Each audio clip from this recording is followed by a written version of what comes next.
हरे कृष्णा भक्ति शास्त्री पाठ्यक्रम श्रीमद् भगवद गीता यथारूप।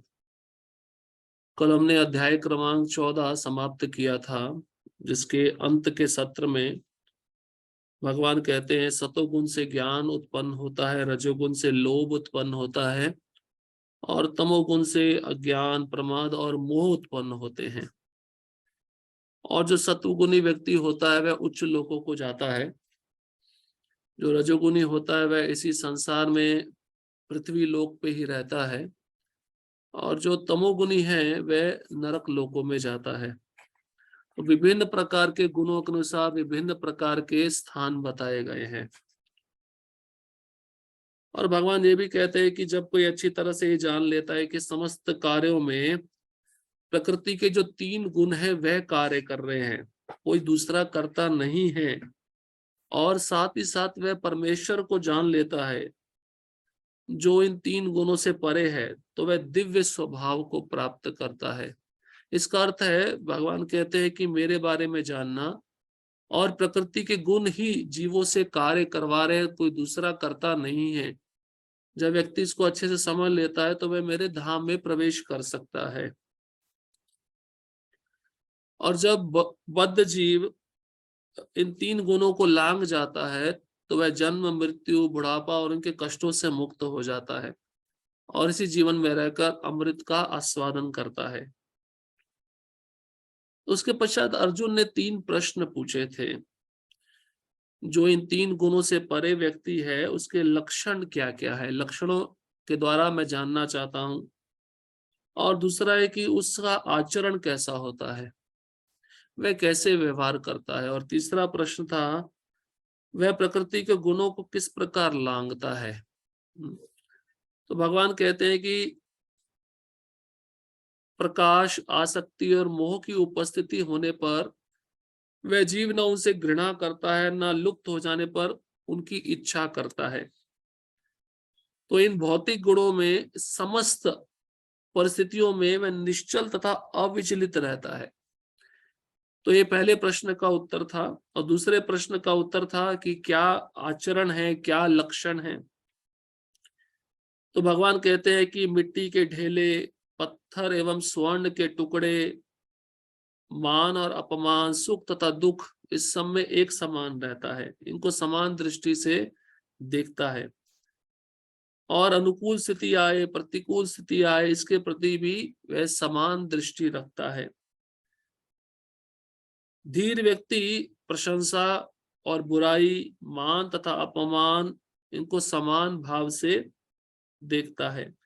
और मित्र का तो आदर करता ही है, साथ ही साथ शत्रु के साथ भी मित्रवत व्यवहार करता है। और महत्वपूर्ण, जिसने सारे भौतिक कर्मों का परित्याग कर दिया है। ये सब आचरण है प्रकृति के 3 गुणों को लांघे हुए व्यक्ति के। और साधन क्या है, कैसे वह लांघता है प्रकृति के 3 गुणों को। तो भगवान सुंदर श्लोक बताते हैं, माम च यो अव्यभिचारेण भक्ति योगेन सेवते स गुणान समतीत्येतान ब्रह्म भूयायत कल्पते।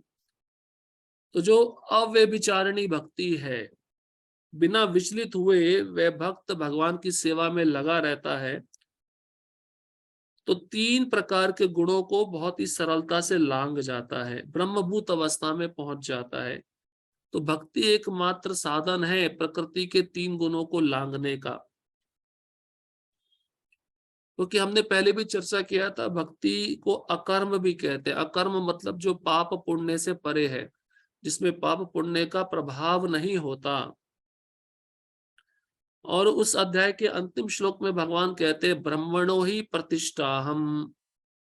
ये जो ब्रह्म तेज है इसका आधार मैं ही हूं, मुझी से ये ब्रह्म प्रकट होता है, मैं ही इसका आश्रय हूं।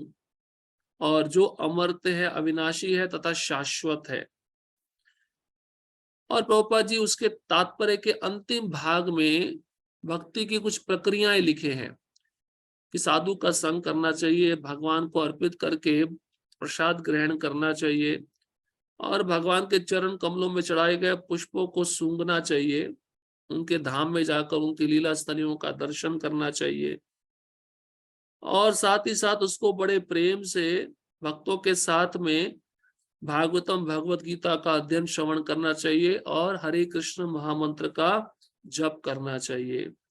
ये सब क्रिया करने से वह प्रकृति के 3 गुणों को बहुत ही सरलता से लांघ जाएगा।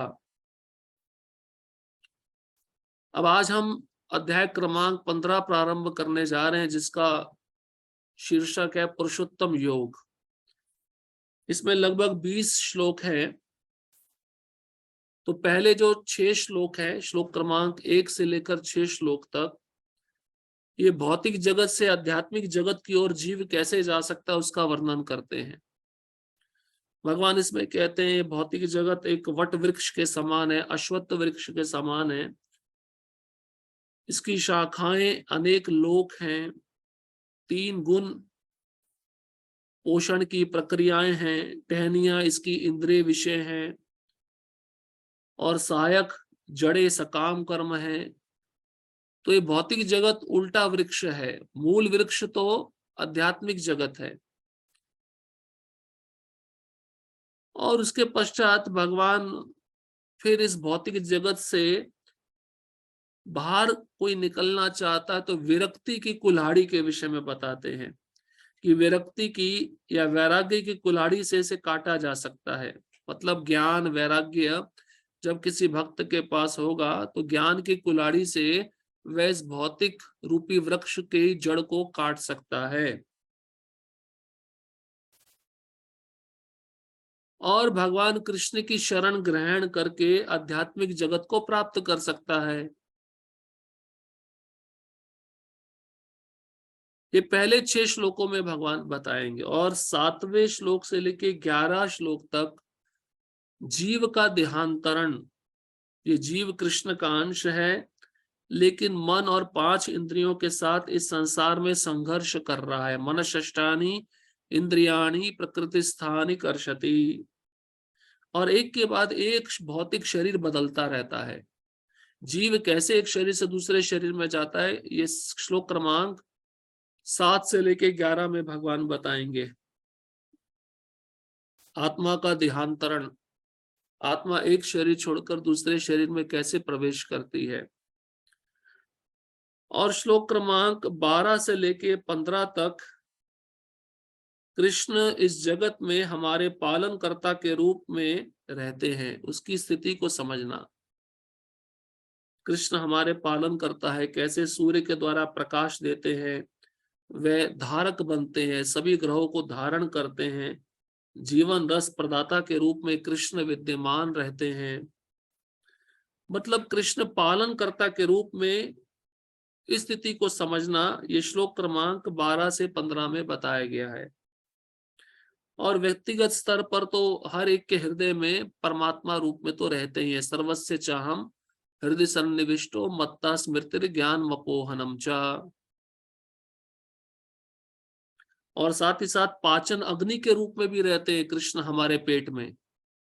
इसका भी वर्णन करेंगे भगवान कि जब आप लोग कुछ भी भोजन ग्रहण करते हो वह आप नहीं पचाते हो, वह कृष्ण पचाते हैं। जब भोजन पच जाएगा तभी तो पालन होगा ना। तो कृष्ण पालनकर्ता के रूप में एक तो हमारे हृदय में भी रहते हैं, सूर्य के प्रकाश के रूप में रहते हैं, हमारे जो पेट में पंच अग्नि है उसके रूप में रहते हैं। किस तरह से जीव का पालन करते हैं ये श्लोक क्रमांक 12 से लेके 15 में बताया गया है। और श्लोक क्रमांक 16, 17, 18 वेदों और वेदांत का सारांश बताएंगे। 2 प्रकार के जीवात्मा है, क्षर और अक्षर। क्षर मतलब जो पतन होते हैं इस जगत में, बद्ध जीव। अक्षर मतलब जिनका पतन नहीं होता, जो वैकुंठ जगत में रहते हैं। और परमात्मा क्षर और अक्षर से परे है। तो वेदों का सारांश क्या है, वेदों का उद्देश्य क्या है, श्लोक क्रमांक 16, 17, 18 में भगवान बताएंगे। और अंतिम 2 श्लोक 19 और 20 कृष्ण को जानने का अर्थ है सब कुछ जान लेना। ये सार है कृष्ण को जो जान लेता है वह सब कुछ जान लेता है संसार में, उसको कोई अन्य वस्तु जानने की आवश्यकता नहीं रह जाती। अब कृष्ण को जानकर जब वह जीवात्मा उनकी भक्ति करता है तो उसको पूर्ण ज्ञान और साक्षात्कार प्राप्त होता है। ये इस अध्याय के अंतिम 2 श्लोकों में भगवान बताएंगे।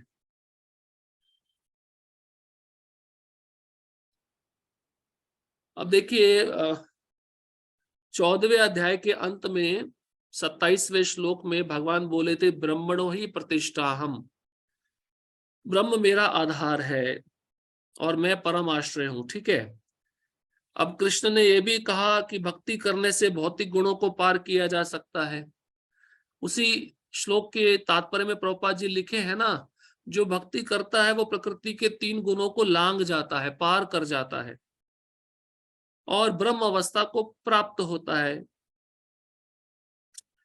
लेकिन 26वें श्लोक में पिछले अध्याय के, कृष्ण की भक्ति और उनके प्रति आसक्ति प्राप्त करने के लिए इस भौतिक जगत से वैराग्य होना बहुत जरूरी है। कृष्ण के प्रति आसक्ति चाहिए और साथ ही साथ इस भौतिक जगत के प्रति आसक्ति बनी रहेगी तो क्या कृष्ण के प्रति प्रेम हो पाएगा? नहीं हो पाएगा। इसलिए वैराग्य लेना जरूरी है। तो भौतिक जगत से कैसे विरक्त हुआ जाए वो इस अध्याय में भगवान बताने वाले हैं। तो कैसे जीव भौतिक जगत की आसक्ति को तोड़ सकता है, इस प्रक्रिया का भगवान इस अध्याय में वर्णन करेंगे। और इस संसार की तुलना एक बरगद वृक्ष से करेंगे, अश्वत्थ वृक्ष से करेंगे, और विरक्ति की तुलना उसको काटने वाली कुल्हाड़ी से करेंगे। जैसे कोई वृक्ष होता है ना, बहुत पुराना, उसकी जड़ें बहुत दूर तक फैली होती हैं, तो उसको काटना संभव नहीं है, तो बहुत धारदार ब्लेड चाहिए होता है, बहुत मोटा, जिससे वह उस वृक्ष को काटा जा सके। तो उसी प्रकार से ये जो शास्त्र रूपी ज्ञान है, भागवतम भगवत गीता रूपी ज्ञान, जब व्यक्ति इसको धारण करता है, इसका अपने जीवन में पालन करता है, तो इस संसार की आसक्ति से वह छूट सकता है। तो भगवान वो ज्ञान की कुल्हाड़ी बताएंगे जिससे इस भौतिक संसार से जीव विरक्त हो सकता है। और इसके बाद वह पुरुषोत्तम योग का वर्णन करेंगे। और भक्ति योग का महत्व जानने के बाद कोई पूछ सकता है वेदों के बारे में क्या है, तो इस अध्याय में भगवान ये भी समझाएंगे कि वेदाध्ययन का उद्देश्य कृष्ण को समझना है। जो वेद का अध्ययन करके कृष्ण को नहीं समझ पाया, उसका वेद पढ़ना व्यर्थ होता है। तो वेद को पढ़ने के पीछे कृष्ण को समझना बहुत आवश्यक है।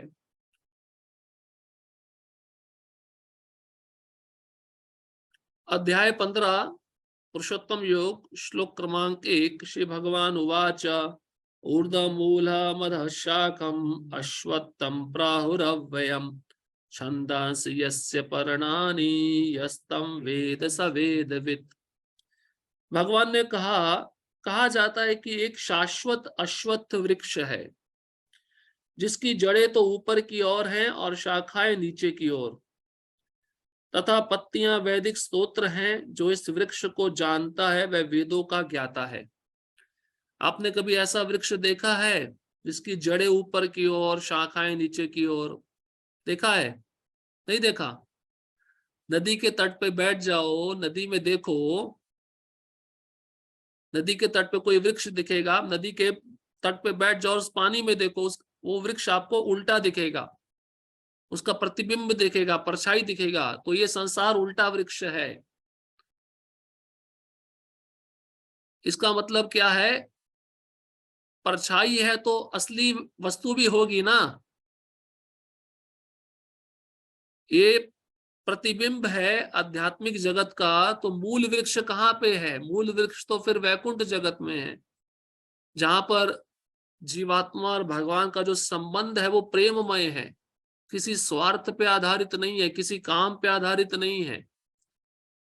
लेकिन जो जीव भगवान के धाम में रहकर भगवान से प्रेम करता है, सेवा करता है, जैसे ही वह इस जगत में आता है तो उसके विचार, उसके संस्कार सब विपरीत हो जाते हैं, उल्टे हो जाते हैं।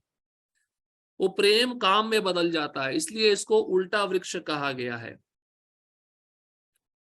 रस जो आध्यात्मिक जगत में है वही रस यहाँ पे भी है, लेकिन यहाँ पे आधार क्या है? जीव का स्वार्थ। हाँ, उसकी इच्छाएं, उसकी काम वासनाएं, जिसको वो पूरा करना चाहता है। लेकिन यही इच्छाएं, यही धारणा, यही संस्कार आध्यात्मिक जगत में भी है जीवों के अंदर, लेकिन उसके पीछे उद्देश्य क्या है? कृष्ण को संतुष्ट करना। इसलिए इसको उल्टा वृक्ष कहा गया है। आप सूर्य की धूप में चलते तो आपकी परछाई चलती है ना आपके साथ में, तो परछाई है तो इसका मतलब मूल शरीर भी है, तभी तो परछाई चल रही है। अब ये जगत है तो इसका मतलब वैकुंठ जगत भी है जो इसका प्रतिबिंब है। इसलिए भगवान कहते हैं एक ऐसा वृक्ष है जिसकी जड़ें ऊपर की ओर है, शाखाएं नीचे की ओर है। जनरली आपने देखा होगा, पृथ्वी पे जब आप बीज बोते हो, वृक्ष निकलता है तो जड़ नीचे की ओर, शाखा ऊपर की ओर होती है। लेकिन ये ऐसा वृक्ष है जड़ ऊपर की ओर, शाखा नीचे की ओर है। बड़ा अजीब सा लगता है तो, लेकिन कहते नहीं, भगवान कहते ऐसा वृक्ष है। और यही भौतिक जगत ही वो वृक्ष है जिसमें हम फंसे हुए हैं। अब इस वृक्ष की टहनियां भी हैं, पत्ते भी हैं। इस वृक्ष का पोषण कैसे होता है भगवान इसके बारे में आगे बताएंगे, और जीव कैसे फंस जाता है इसमें। लेकिन भगवान कहते हैं जो इस वृक्ष को जानता है वह वेदों का ज्ञाता है। मतलब उसने वेद समझ लिए हैं, अलग से कुछ वेद पढ़ने की आवश्यकता नहीं है। क्यों? क्योंकि वेदों में कर्म कांड का विभाग बहुत ज्यादा दिया हुआ है, और इसी कर्म कांड को करने के लिए व्यक्ति संसार में बारंबार जन्म लेता रहता है। तात्पर्य भक्ति योग की महत्ता की विवेचना के बाद यह पूछा जा सकता है वेदों का क्या प्रयोजन है।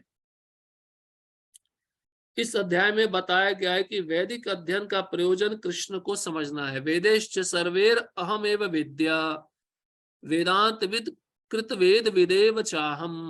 भगवान कहते हैं वेदों को मैं नहीं बनाया, वेदों के द्वारा समझने का विषय भी मैं ही हूं, वेदों का संकलन करता भी मैं ही हूं। तो जो कृष्ण को समझ लिया है वो सारे वेद पढ़ लिया है। इसलिए वैदिक अध्ययन का अर्थ है, प्रयोजन है कृष्ण को समझना।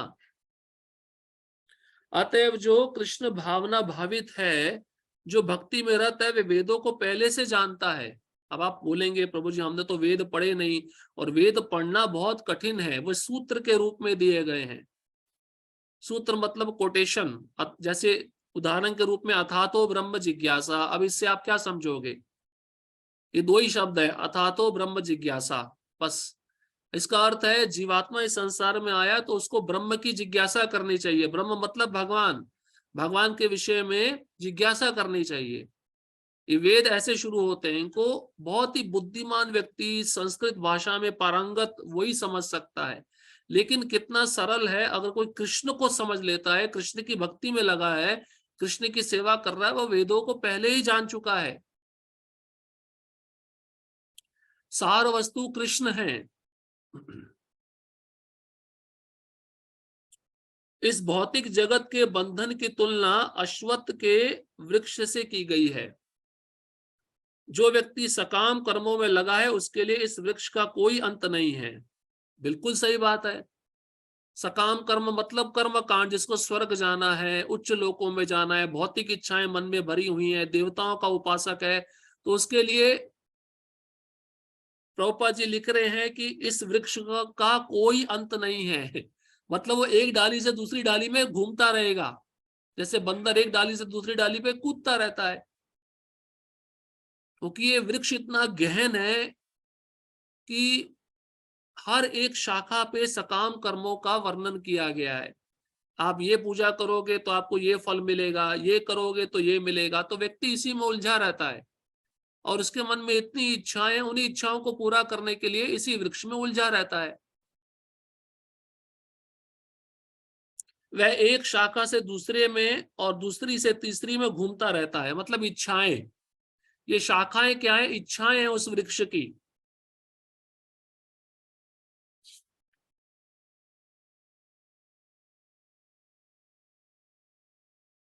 इस जगत रूपी वृक्ष का कोई अंत नहीं है, और जो इस वृक्ष में आसक्त है उसकी मुक्ति की कोई संभावना नहीं है। मतलब कर्म कांड के प्रति कोई आसक्त है तो वह मुक्त नहीं हो सकता इस संसार से, भगवत धाम नहीं जा सकता है, क्योंकि भौतिक इच्छाएं मन में बनी रहेंगी, और भौतिक इच्छाएं ये कर्म कांड ज्ञान कांड करने पर भी खत्म नहीं होती, उसकी जड़ वहीं पे बनी रहती है, मूल वहीं पे बना रहता है, मूल नष्ट नहीं होता, वो वासनाएं नष्ट नहीं होती। लेकिन भक्ति करने से कर्म कांड और ज्ञान कांड दोनों विधियां समाप्त हो जाती है, मूल जो होता है वो समाप्त हो जाता है। इसलिए भक्ति करने से ही जीव इस गहन रूपी वृक्ष को पार कर सकता है जिसमें वह फंसा हुआ है।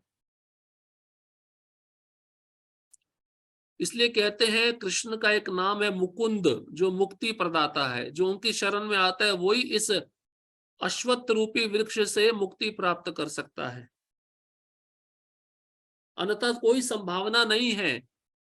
वो व्यक्ति कभी स्वर्ग में जाएगा, भौतिक इच्छाएं पूरी करके पुण्य कर्म करके फिर वापस आएगा, फिर दोबारा कर्म कांड में लगेगा, फिर स्वर्ग में जाएगा, ऐसे ऊपर नीचे चलता रहेगा, इसी वृक्ष में वह फंसा रहेगा। वैदिक स्तोत्र जो आत्मोन्नति के लिए है वही इस वृक्ष के पत्ते हैं। तो वेदों में कुछ मंत्र दिए हैं, स्तोत्र दिए हैं, वे इस वृक्ष के पत्ते हैं। इस वृक्ष की जड़ें ऊपर की ओर बढ़ती हैं क्योंकि वह इस ब्रह्मांड के सर्वोच्च लोक से प्रारंभ होती हैं, जहां पर ब्रह्मा स्थित है। यदि कोई इस मोह रूपी विनाशी वृक्ष को समझ लेता है तो वह इससे बाहर निकल सकता है। जड़ें कहां तक है? ब्रह्म लोक तक है, क्योंकि वैकुंठ लोक तक उसका जड़ जा ही नहीं सकता है, क्योंकि कर्म कांड में ही लगा हुआ है।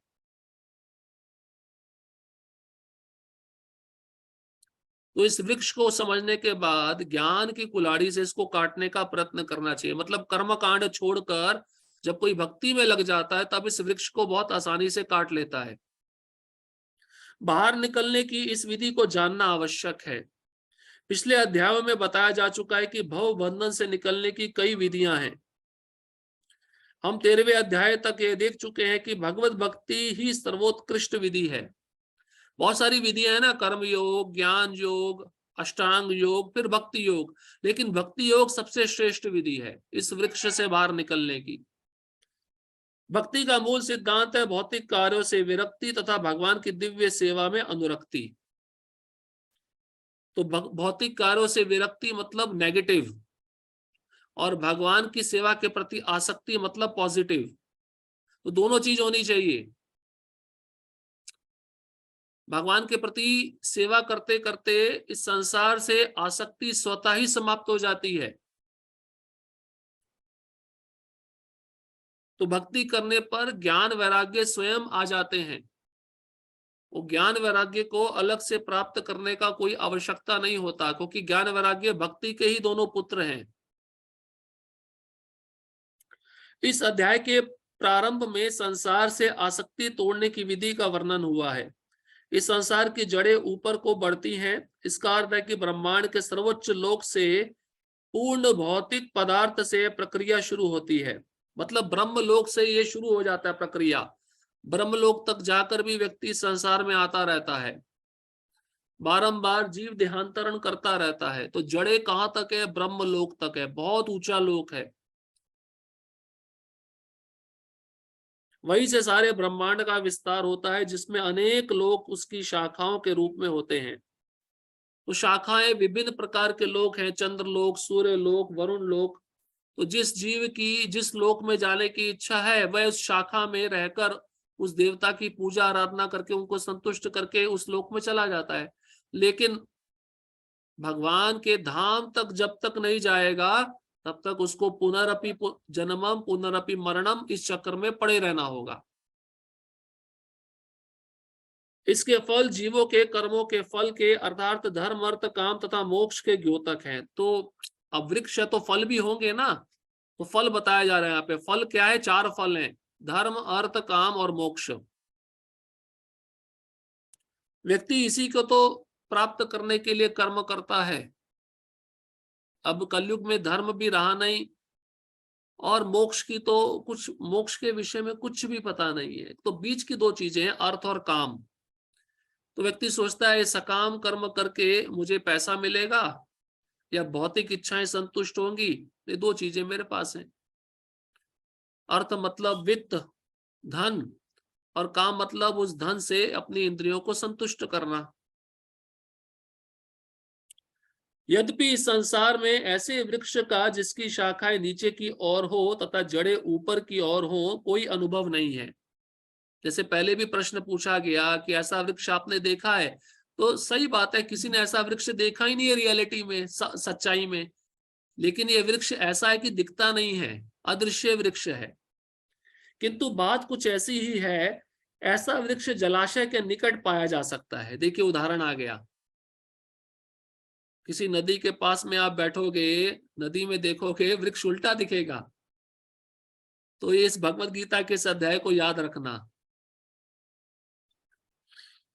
हम देख सकते हैं कि जलाशय के तट पर उगे वृक्ष का प्रतिबिंब जल में पड़ता है, तो उसकी जड़ें ऊपर तथा शाखाएं नीचे की ओर दिखती हैं। दूसरे शब्दों में यह जगत रूपी वृक्ष आध्यात्मिक जगत रूपी वास्तविक वृक्ष का प्रतिबिंब मात्र है, परछाई है, मूल नहीं है। ये भौतिक जगत, मूल तो आध्यात्मिक जगत है।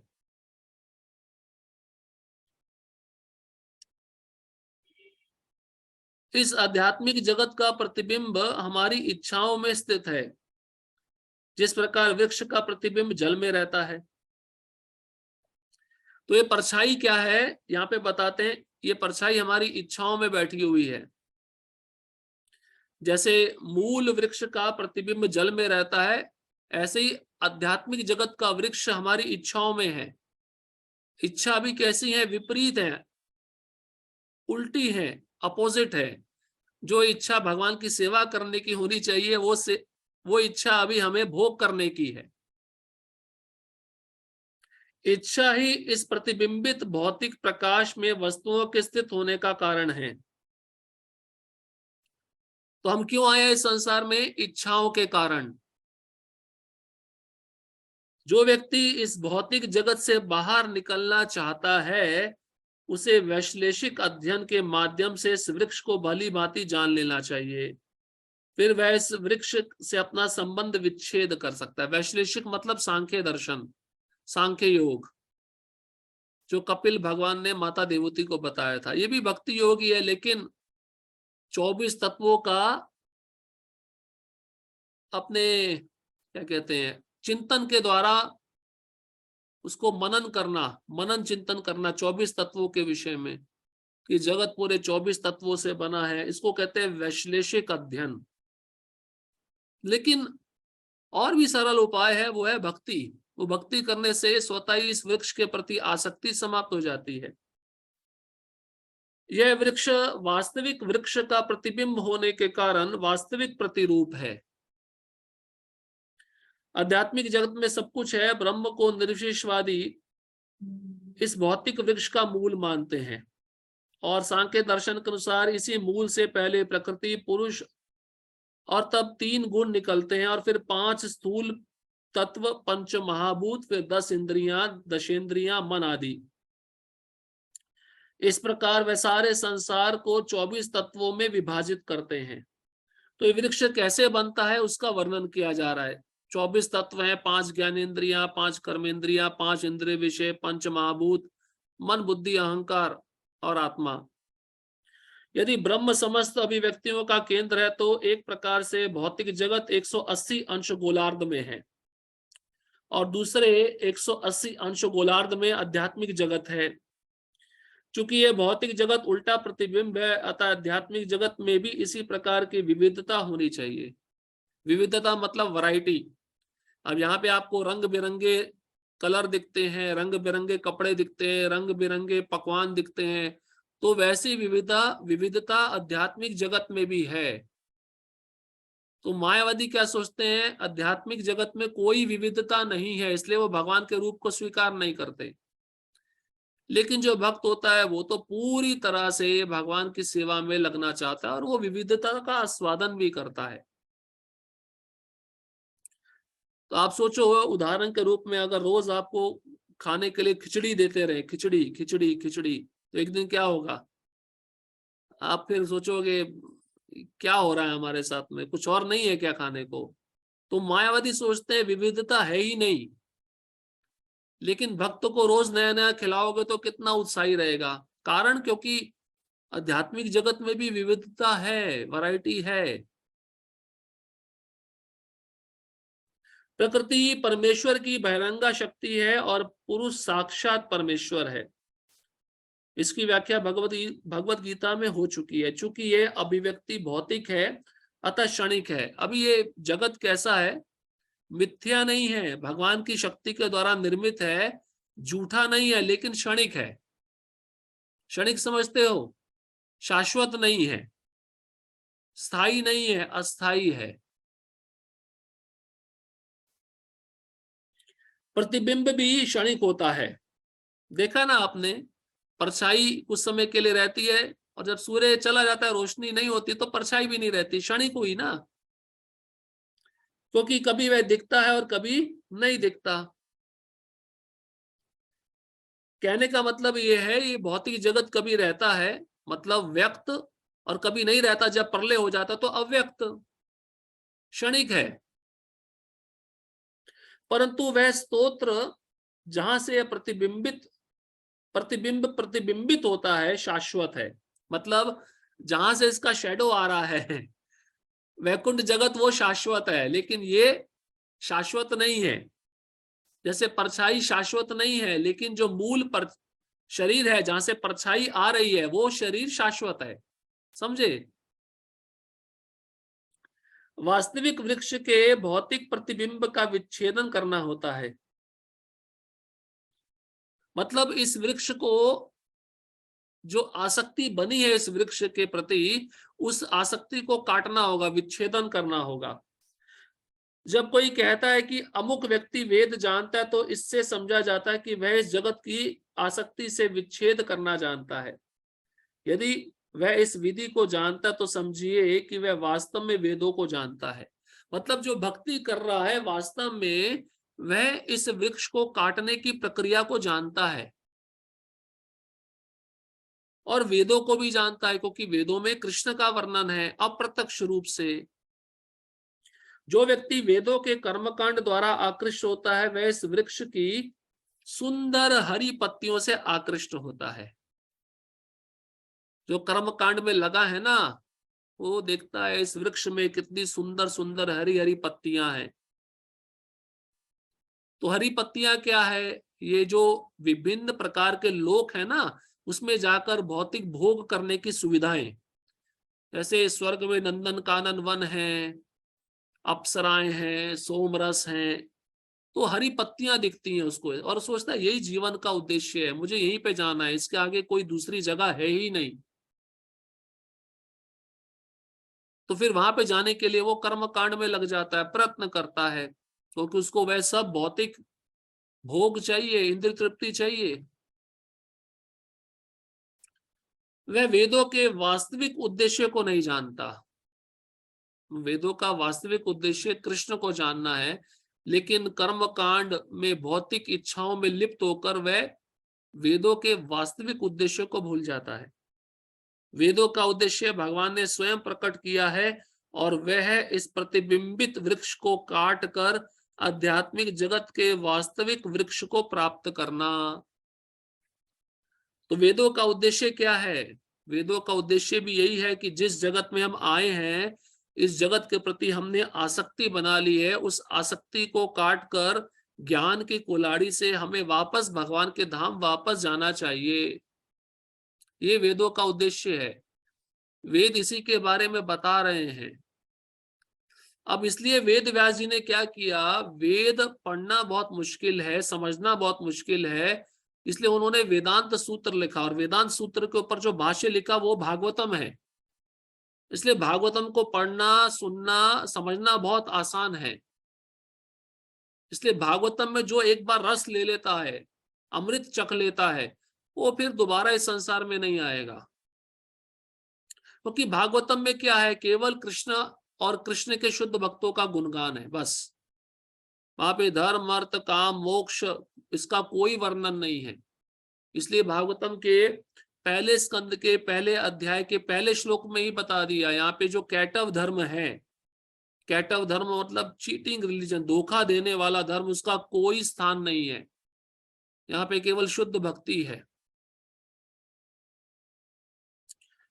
इसलिए मनुष्य जीवन का उद्देश्य यही है कि जिस भौतिक जगत में आकर हम फंस गए हैं, इस अश्वत्थ वृक्ष के प्रति आसक्त तो हो गए हैं, उस वृक्ष को भगवत गीता भागवतम के ज्ञान की कुल्हाड़ी से काटकर भगवान के प्रति प्रेम जागृत करने का प्रयास करना चाहिए।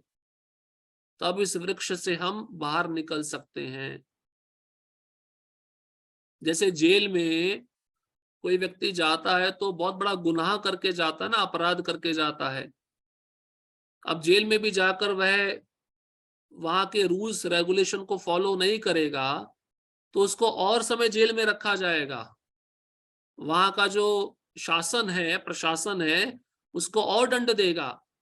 अगर वही कैदी, वही अपराधी जेल के प्रशासनिक अधिकारियों के नियमों को मानता है तो उसकी सजा कम कर दी जाती है, आसानी से वह जेल से छूट सकता है।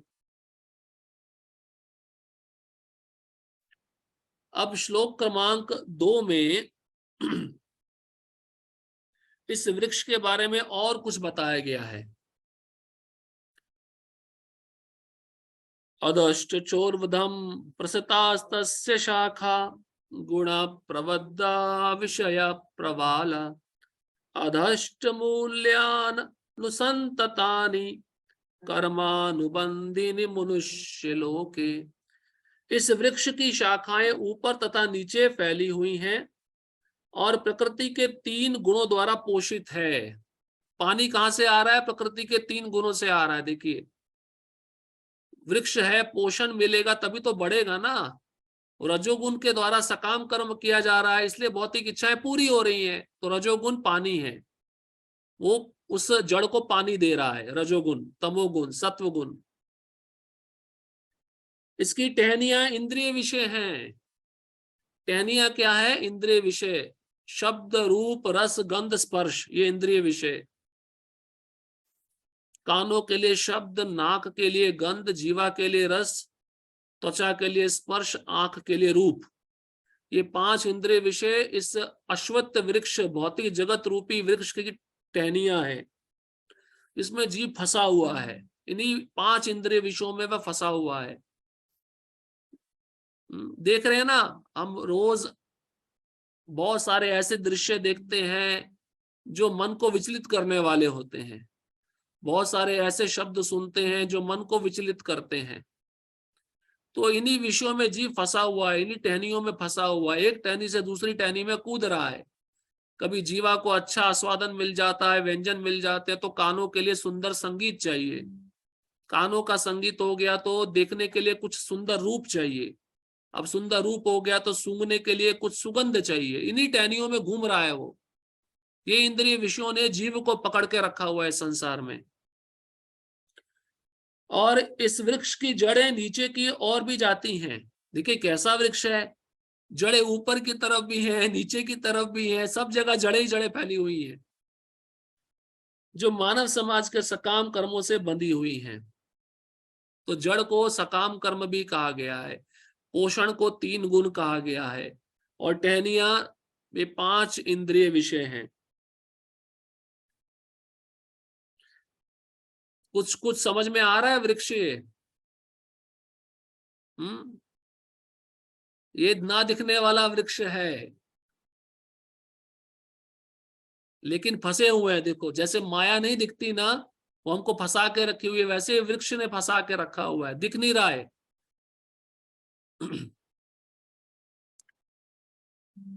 तात्पर्य, अश्वत्थ वृक्ष की यहाँ और भी व्याख्या की गई है। इसकी शाखाएं चतुर्दिक फैली हुई है। चतुर्दिक मतलब चारों ओर। इस संसार में आपको कोई ऐसा वृक्ष दिखेगा जिसकी शाखाएं चारों तरफ फैली हो? नीचे यहाँ पे वृक्ष जब दिखता है, ज्यादा घना हो तो शाखाएं लटकती हैं, लेकिन इसकी शाखाएं तो चारों ओर फैली हैं। वो है सकाम कर्म की इच्छाएं।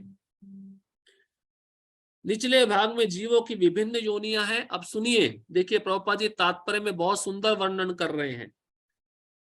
अब इस वृक्ष की जो नीचे का भाग है उसमें जीवों की विभिन्न योनियां हैं। कौन कौन सी योनियां हैं? मनुष्य, पशु, घोड़े, गाय, कुत्ते, बिल्लियां आदि इस वृक्ष पे सब रह रहे हैं, देखो। और ये सभी वृक्ष की शाखाओं के निचले भाग में स्थित हैं, क्योंकि जड़ कहाँ है? ब्रह्मलोक में है ना। शाखाएं तो इसी नीचे की ओर रहेंगी। नीचे कौन से लोक है? पृथ्वी लोक, अतल, सुतल, ये लोक हैं। तो पृथ्वी पे कौन रहते हैं? मनुष्य, कुत्ते, गाय, बिल्लियां, ये सब रहते हैं। लेकिन ऊपरी भाग में जीवों की उच्च योनियां हैं। ऊपरी भाग मतलब तने की तरफ जाओ, जड़ की तरफ जाओ तो बड़ी उच्च योनियां रहती। कौन कौन सी योनियां? देव, गंधर्व तथा अन्य बहुत सी उच्चतर योनियां। ये देव, गंधर्व, अप्सराएं, किन्नर, ये सब ऊंचे योनि वाले लोग हैं। इनको फिर उस जड़ के पास रखा गया है। जिस प्रकार सामान्य वृक्ष का पोषण जल से होता है, उसी प्रकार ये वृक्ष प्रकृति के 3 गुणों द्वारा पोषित है। तो जल क्या है? 3 गुण है। रजोगुण में सकाम कर्म की इच्छा जागृत होती है, तमोगुण में पागलपन, प्रमाद, मोह की इच्छा होती है, सत्व गुण में ज्ञान की इच्छा होती है। ये गुणों के द्वारा इस वृक्ष को पानी मिलता रहता है, पोषण मिलता रहता है। मतलब गुण हमको बाध्य करते हैं ना कर्म करने के लिए।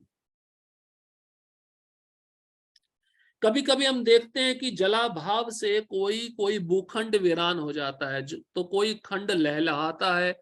इसी प्रकार जहां प्रकृति के किन्हीं विशेष गुणों का अनुपातिक आधिक्य होता है, वहां उसी के अनुरूप जीवों की योनियां प्रकट होती हैं।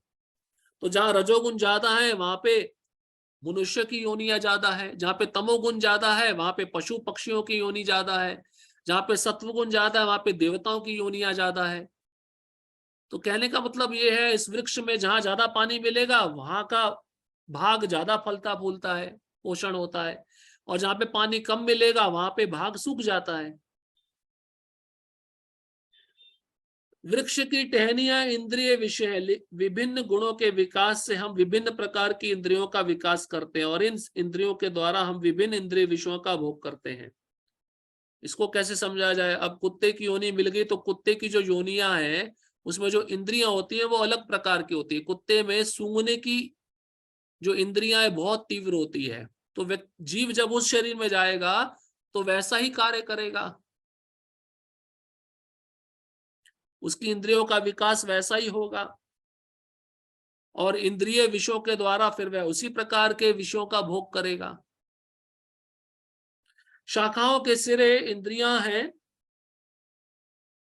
यथा कान, नाक, आंख आदि जो विभिन्न इंद्रिय विषयों के भोग में आसक्त है।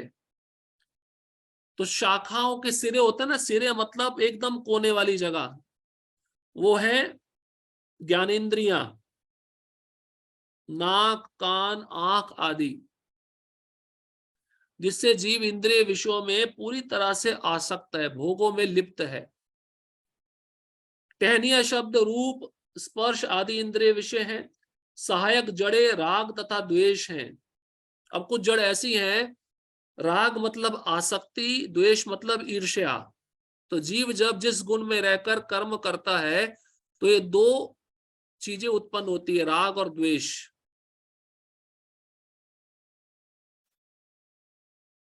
जो विभिन्न प्रकार के कष्ट तथा इंद्रिय भोग के विभिन्न रूप हैं। तो आसक्ति है, द्वेष है, इनसे विभिन्न प्रकार का कष्ट भी मिलता है। धर्म अधर्म की प्रवृत्तियां इन्हीं गौण जड़ों से उत्पन्न हुई मानी जाती हैं, जो चारों दिशाओं में फैली हैं। तो जब रजोगुण में रहेगा, सकाम कर्म करेगा, तो उससे कुछ अधर्म भी होगा ना, पाप भी होगा। सत्व गुण में रहेगा तो उससे धर्म होगा। तो ये सब धर्म अधर्म की शाखाएं भी चारों ओर फैली होती हैं, क्योंकि कर्म के द्वारा फल मिलता रहता है। वास्तविक जड़ तो ब्रह्मलोक में है, किंतु अन्य जड़ें मर्त्य लोक में है। तो कुछ मूल जो जड़ है वो ब्रह्मलोक से शुरू होती है, लेकिन ये जड़ फैलती फैलती पृथ्वी तक आ जाती है, मरते लोक तक आ जाती है। जब मनुष्य उच्च लोकों में पुण्य कर्मों का फल भोग चुकता है तो वह इस धरा पर उतरता है और उन्नति के लिए सकाम कर्मों का नवीनीकरण करता है। यह मनुष्य लोक कर्म क्षेत्र माना जाता है। तो कर्म क्षेत्र मतलब ये शरीर जिसके द्वारा हम कर्म करते हैं। कुछ याद आया? क्षेत्र, क्षेत्रज्ञ।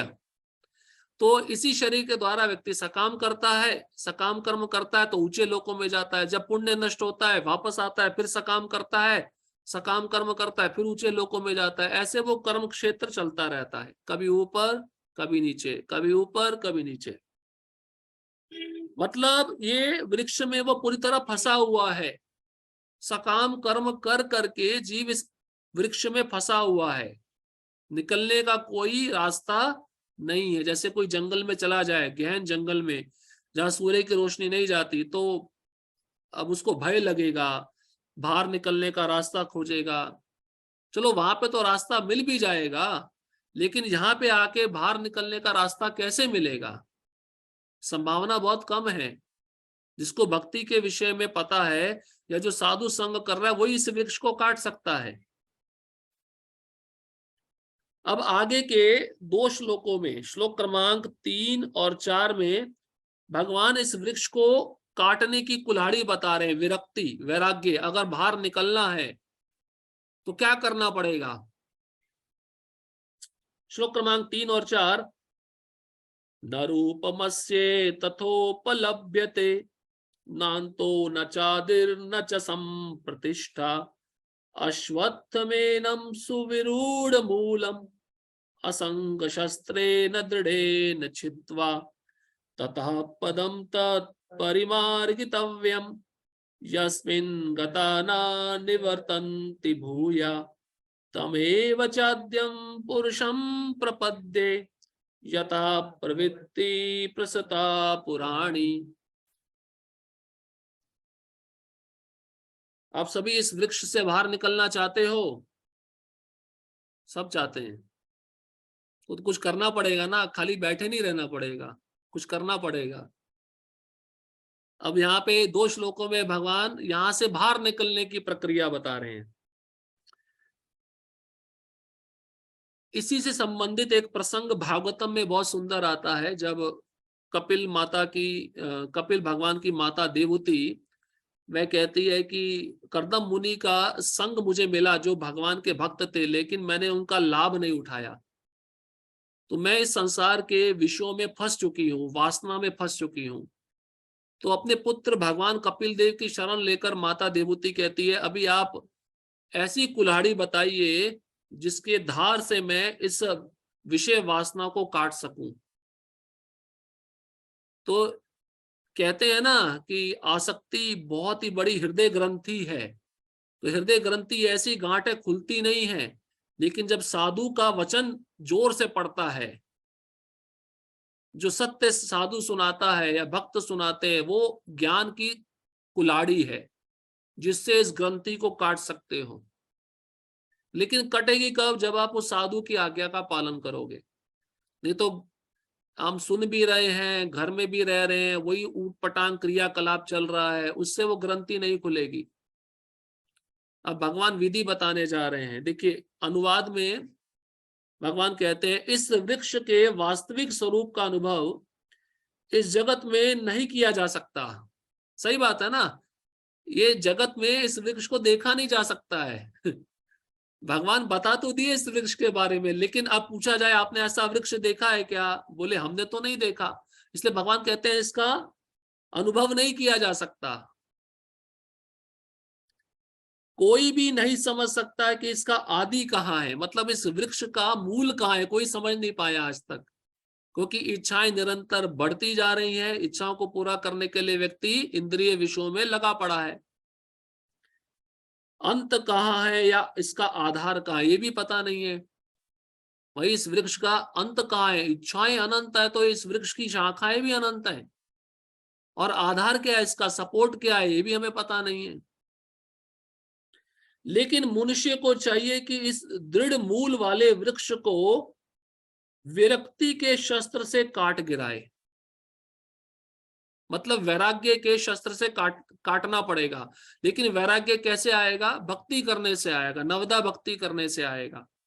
श्रवणम कीर्तनम विष्णु स्मरणम पाद सेवनम अर्चनम वंदनम दास्यम सख्यम आत्मनिवेदनम। प्रहलाद महाराज ये नवदा भक्ति का वर्णन किए हैं। ये भक्ति करने से ही ये भौतिक वृक्ष की जो आसक्ति है ये कटेगी। इसी को विरक्ति कहते हैं, विरक्ति का शस्त्र कहते हैं। अब विरक्ति के शस्त्र से काटना चाहिए, तत्पश्चात उसे ऐसे स्थान की खोज करनी चाहिए। अभी देखिए ये ज्यादा महत्वपूर्ण है, ध्यान से सुनिए। भगवान आगे कहते हैं उस काट दिया उस वृक्ष को, ठीक है, लेकिन उसके बाद क्या करना है? ऐसे स्थान में जाने का प्रयत्न करो जहां से वापस इस संसार में ना आना पड़े। तो क्या करना पड़ेगा? कहाँ जाना? इसका मतलब कहाँ जाना है? भगवान किसकी ओर इंगित कर रहे हैं? मतलब मेरे पास आना होगा, मेरे धाम में आना होगा, गोलोक वृंदावन, जिससे दोबारा जन्म नहीं होगा। और गोलोक वृंदावन में आना तो क्या करना पड़ेगा? भक्ति करनी पड़ेगी। यही प्रक्रिया है, बहुत सरल है। तत्पश्चात उसे ऐसे स्थान की खोज करनी चाहिए जहां जाकर लौटना ना पड़े और जहां उस भगवान की शरण ग्रहण कर ली जाए जिससे अनादिकाल से प्रत्येक वस्तु का सूत्रपात तथा विस्तार होता आया है।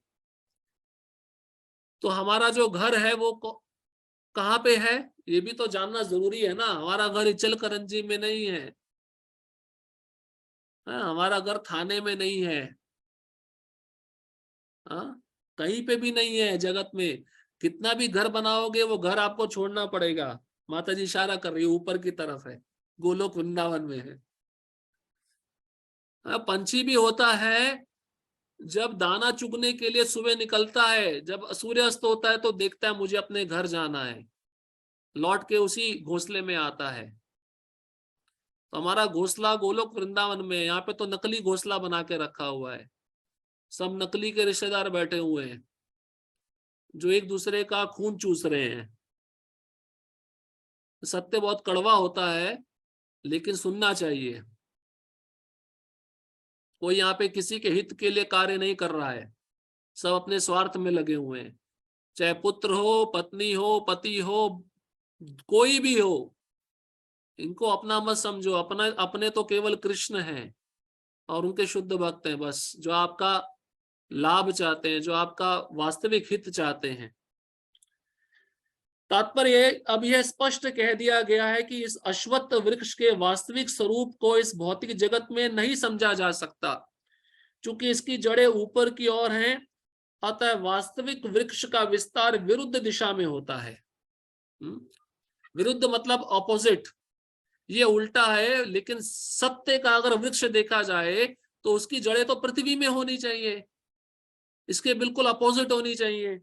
इसलिए ऐसे वृक्ष को अनुभव नहीं किया जा सकता। भगवान भी स्वयं कह रहे हैं, जब वृक्ष के भौतिक विस्तार में कोई फंस जाता है तो उसे ना तो यह पता चल पाता है कि ये कितनी दूरी तक फैला है और ना वह वृक्ष के शुभारंभ को ही देख पाता है। और वृक्ष में फंस गए, कितना बड़ा है, कहाँ से इसका मूल आ रहा है, ये कितनी दूरी तक फैला है, उस व्यक्ति को पता ही चलता नहीं है। जैसे वैज्ञानिक लोग क्या करते हैं, वो संशोधन करते रहते हैं, संसार कितना बड़ा है, एक सिरे से दूसरे सिरे तक देखने का प्रयत्न करते हैं। लेकिन क्या कभी वह इस प्रक्रिया को पूरा कर पाए? क्या नहीं कर पाए।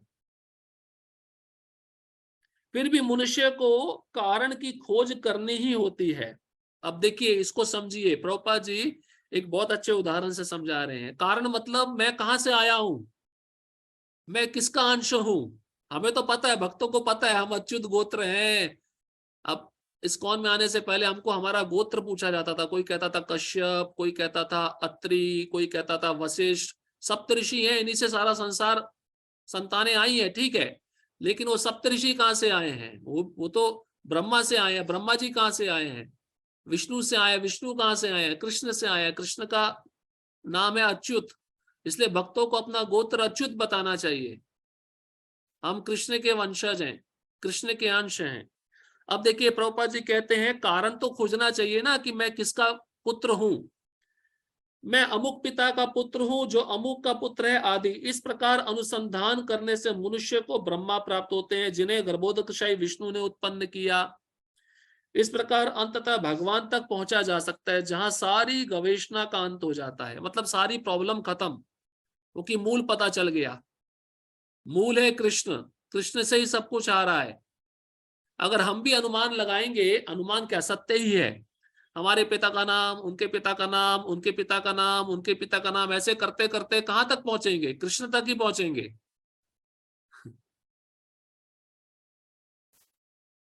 तो कई लोग होते हैं वो प्रयोगात्मक ज्ञान के द्वारा जानना चाहते हैं। प्रयोगात्मक मतलब सब लोगों का डीएनए टेस्ट ले लो, मेरा पिता कौन है वो मिला के देखो, उसमें कितना समय जाएगा, कितने जन्म बीत जाएंगे।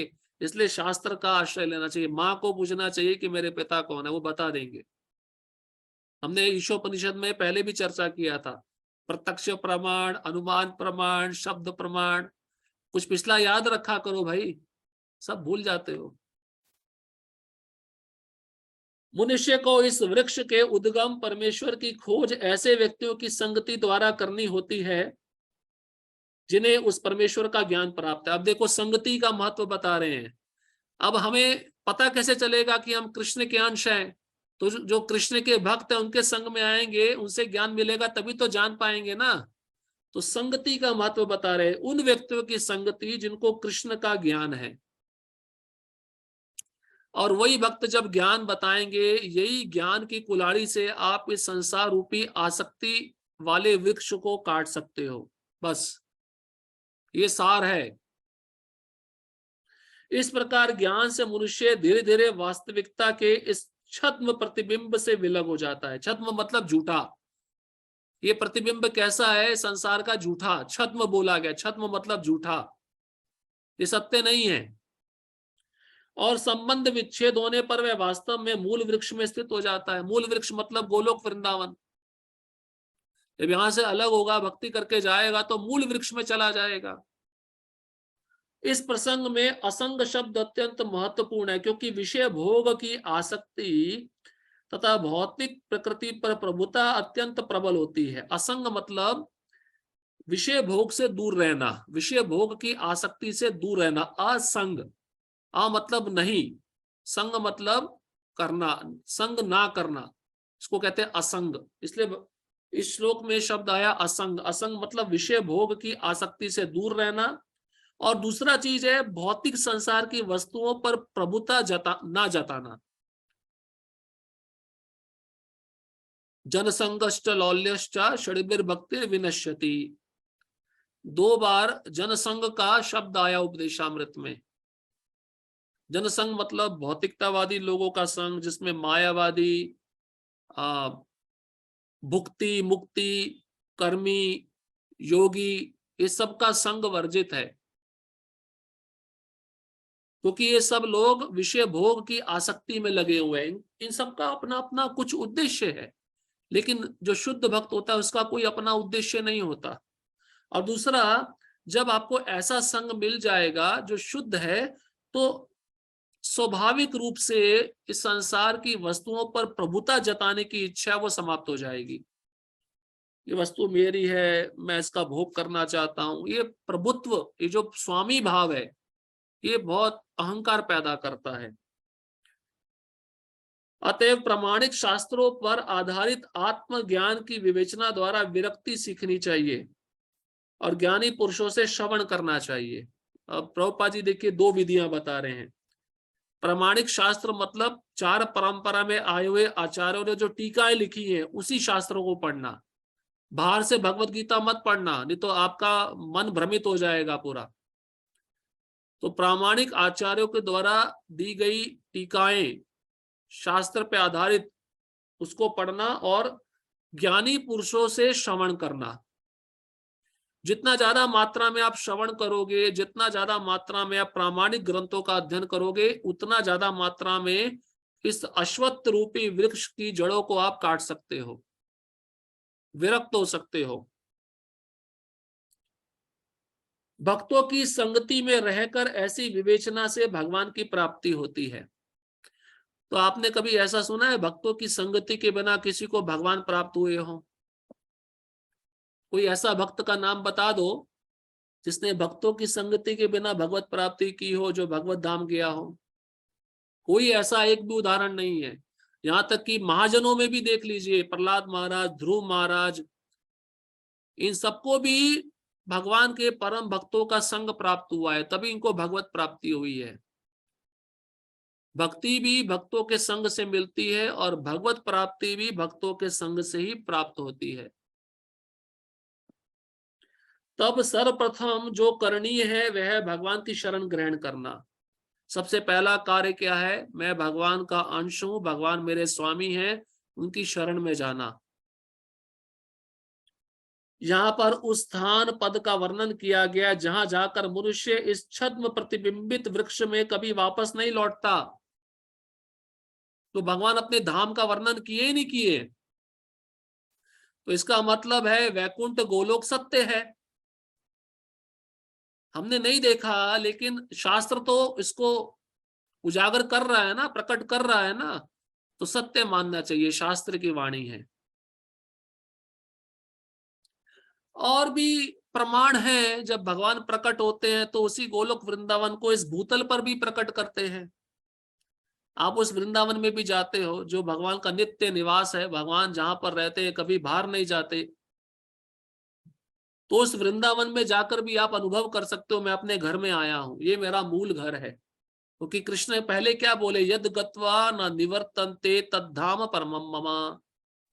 मेरे धाम में जो जाता है वह कभी इस भौतिक संसार में नहीं आता। फिर आप वृंदावन में जाकर वापस क्यों आते हो? क्योंकि घर का काम करना है, घर के लोगों को संभालना है, चिंताएं हैं। इसका मतलब भगवान के प्रति अभी प्रेम उत्पन्न नहीं हुआ, भौतिक आसक्ति नष्ट नहीं हुई, लेकिन प्रयत्न करते रहना चाहिए। ठीक है, प्रभुपाद जी कहते हैं शरीर को घर में रखो लेकिन मन को वृंदावन में रखो, मन से वृंदावन का चिंतन करो। मोर मन वृंदावन, चैतन्य महाप्रभु कहते थे, जहां राधा कृष्ण है वही वृंदावन है।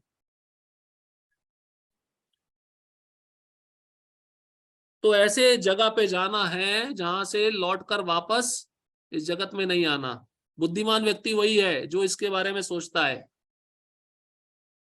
और वो भी दुर्लभ मिलेगा ऐसा बुद्धिमान व्यक्ति जो कष्टों को जान रहा है, समझ रहा है, संसार में बहुत दुख है, इन दुखों से छुटकारा कैसे मिले। विरले ही क्वचित क्वचित गोलोक जाने का तैयारी करते हैं, बहुत रेयर है, हर एक कोई नहीं जा पाता, लेकिन प्रयत्न करना चाहिए। मैं इसी जन्म में भगवत धाम वापस जाऊंगा। भगवान कृष्ण वह आदि मूल है जहां से प्रत्येक वस्तु निकली है। उस भगवान का अनुग्रह प्राप्त करने के लिए केवल उनकी शरण ग्रहण करनी चाहिए। शरण कैसे ग्रहण करेंगे भगवान की? देखो विधि बता रहे हैं प्रभुपाद जी, जो श्रवण कीर्तन आदि द्वारा भक्ति करने के फलस्वरूप प्राप्त होती है। तो भगवान को शरणागत कैसे होना है? नवदा भक्ति के द्वारा, सेवा के द्वारा, सेवा करके, उनके बारे में श्रवण कीर्तन स्मरण करके हम भगवान को शरणागत हो सकते हैं। क्योंकि भगवान का आदेश है, मन मना भव मद भक्तो मद्याजी माम नमस्कुरु मामे ये प्रपद्यंत। मैं श्लोक तो देखिए, श्लोक को मिक्स कर दिया मैंने। मन मना भव मद भक्तो मद्याजी माम नमस्कुरु मामी वैश्यसी सत्यम ते प्रति जाने प्रियोसी में। तो 4 प्रकार के क्रियाओं से हम भगवत प्राप्ति कर सकते हैं, भगवान के धाम जा सकते हैं। मन से कृष्ण का स्मरण करना, उनकी पूजा करना, उनको प्रणाम करना और उनका भक्त बनना। वे ही भौतिक जगत के विस्तार के कारण है। इसकी व्याख्या पहले ही स्वयं भगवान ने की है, अहम सर्वस्य प्रभवः, मैं प्रत्येक वस्तु का उद्गम हूं। अतएव इस भौतिक जीवन रूपी प्रबल अश्वत्थ के वृक्ष के बंधन से छूटने के लिए कृष्ण की शरण ग्रहण की जानी चाहिए। कृष्ण की शरण ग्रहण करते ही मनुष्य स्वतः इस भौतिक विस्तार से विलग हो जाता है। भागवतम के 6वें स्कंद में बताते हैं, जब अजामिल नारायण का नाम लिया और विष्णु दूतों ने उसको बचा लिया, तो विष्णु दूतों और यमदूतों का संवाद हुआ। विष्णु दूतों ने एक बहुत सुंदर बात बताई। विष्णुदूत यमदूतों को कहते हैं, जिस क्षण, ध्यान से सुनिए, ये हमको राहत देने वाली बात है, जिस क्षण मनुष्य माला लेकर पहला मेरा नाम जप शुरू करता है, पहला नाम लेता है मेरा, भगवान स्वयं बोले हैं, विष्णुदूत बोल रहे हैं, जिस क्षण इस्कॉन में आकर कोई भक्त एक माला भी करना प्रारंभ करता है, भगवान कहते हैं मेरा कर्तव्य हो जाता है उसको सुरक्षा प्रदान करना। भगवान स्वयं बोले हैं, अब ये मेरा हो गया, मेरा कर्तव्य है इसका रक्षण करना। अब आप सोचिए, जो 16 माला प्रेम से कर रहा है, जो प्रेम पूर्वक सेवा कर रहा है, जो भाव में रह के सेवा कर रहा है, दिखावटी नहीं, कपटी नहीं, प्रामाणिकता से, तो भगवान उसके विषय में क्या सोचेंगे? कभी विचार करिए। भगवान बहुत दयालु है। तो जैसे ही कृष्ण के शरणागत हो जाते हैं, इस संसार रूपी वृक्ष से हम अलग हो जाएंगे। अब 5वां श्लोक, शरणागति की प्रक्रिया। शरणागत कैसे हुआ जाए, शरणागति कैसी लाई जाए, उसका क्या फॉर्मूला है, 5वें श्लोक में भगवान बता रहे, प्रसिद्ध श्लोक है। निर्माण मोहा जित संग दोषा अध्यात्म नित्या विनिवृत्त काम द्वंद्वेर विमुक्ता सुख दुख संगे गच्छन्त्य मूढ़ा पदमव्ययम तथा।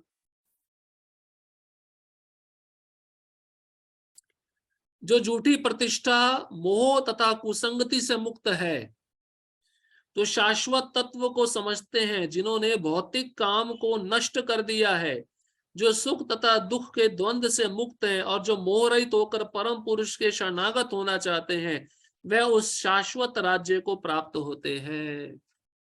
अब देखो, भगवान अपने धाम का भी वर्णन कर रहे हैं।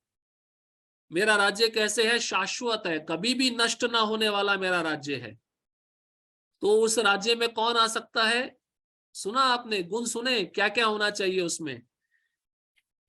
पहले बताते हैं, निर्माण मोहा, मतलब उसमें झूठी प्रतिष्ठा और मोह नहीं होना चाहिए। मान मतलब झूठी प्रतिष्ठा, मैं ये हूं, मैं वो हूं। समाज में रहकर अपना नाम ऊपर दिखाने के लिए व्यक्ति क्या क्या करता है। बड़े बड़े मिनिस्टर क्या क्या करते हैं, बड़े बड़े पोस्टर लगाते हैं, बड़े बड़े बिल बोर्ड लगाते हैं, अपनी फोटो छपवाते हैं, देखो मैंने ये जनता के लिए ये पुण्य कार्य किया, ये किया, किसके लिए? हमारा नाम हो। ये सब झूठी प्रतिष्ठा है। ये प्रतिष्ठा अभी तो दिख रही है, लेकिन मृत्यु के समय सारी प्रतिष्ठा समाप्त हो जाती है। असली प्रतिष्ठा क्या है? भगवान का भक्त बनना, भगवान का दास बनना, ये प्रतिष्ठा है। और मोह से मुक्त होता है। संसार में हमने पहले भी चर्चा किया, मोह क्या है? इस संसार की चकाचौंध को हम उसके प्रति आकर्षित होकर उसको भोगना चाहते हैं, इसको कहते हैं मोह। लेकिन जब भोगने जाते हैं तो क्या होता है, हम स्वयं भोगे जाते हैं, बाद में पता चलता है हमारे साथ धोखा हुआ।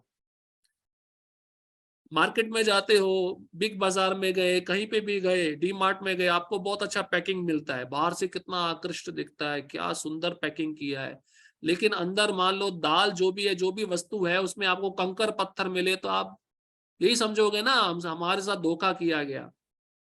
इसी संसारिक मोह में व्यक्ति फंसा हुआ है। और पारिवारिक जीवन में मोह ज्यादा बढ़ जाता है, बच्चों के प्रति मोह। भागवतम में लिखा है, छोटे छोटे बच्चे हैं, तोतली भाषा है, कुछ समझ में नहीं आ रहा, व्यक्ति कितना आनंदित होता है। आहा, जो माता होती है ना, छोटा बच्चा होता है उसके सामने, वो बेचारा गोल गोल लिख रहा है, माता को इतना आनंद आता है। माता बोलती है देखो ओम लिख रहा है, ओम। उसको समझ में नहीं आ रहा क्या लिख रहा है, लेकिन ओम लिख रहा है। ये मोह है। और कुसंगति से मुक्त है। कुसंगति मतलब पहले भी चर्चा किया, भुक्ति मुक्ति सिद्धि कामी सकले अशांत कृष्ण भक्त निष्काम अतएव शांत। तो कुसंगति बहुत तरह से मिलती है जीव को, खाली व्यक्तियों के द्वारा नहीं मिलती, विषयों के द्वारा भी कुसंगति मिलती है।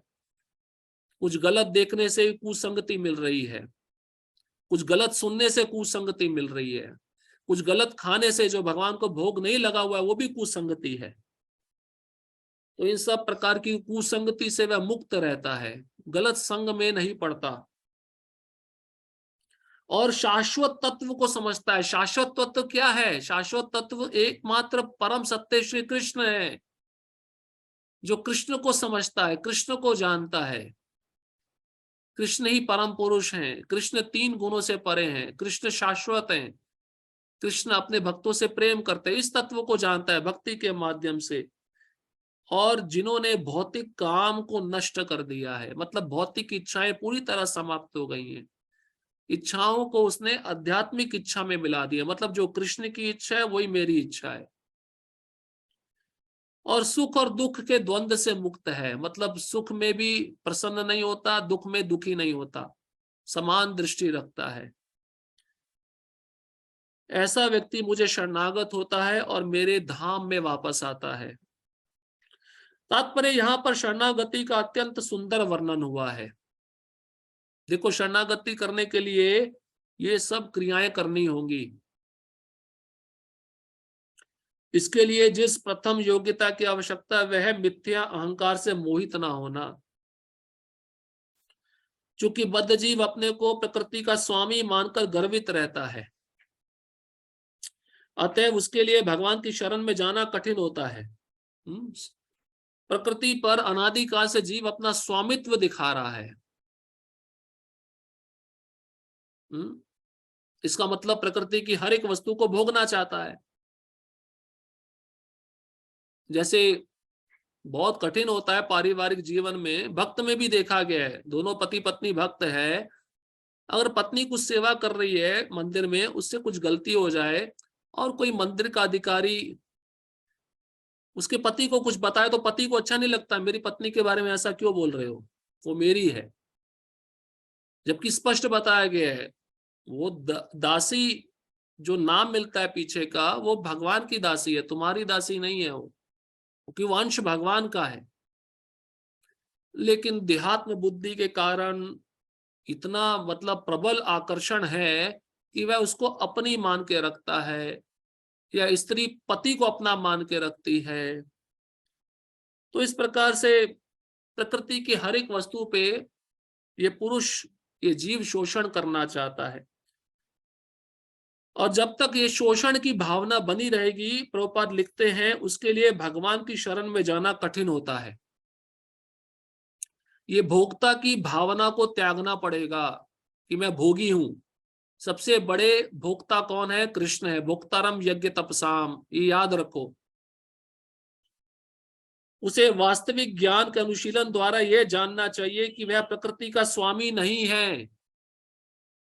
मया दक्षिण प्रकृति सुएते सच्चराचरम, ये श्लोक याद होने चाहिए। कृष्ण कहते हैं मेरी अध्यक्षता में प्रकृति कार्य करती है। तो ज्ञान कैसा होना चाहिए?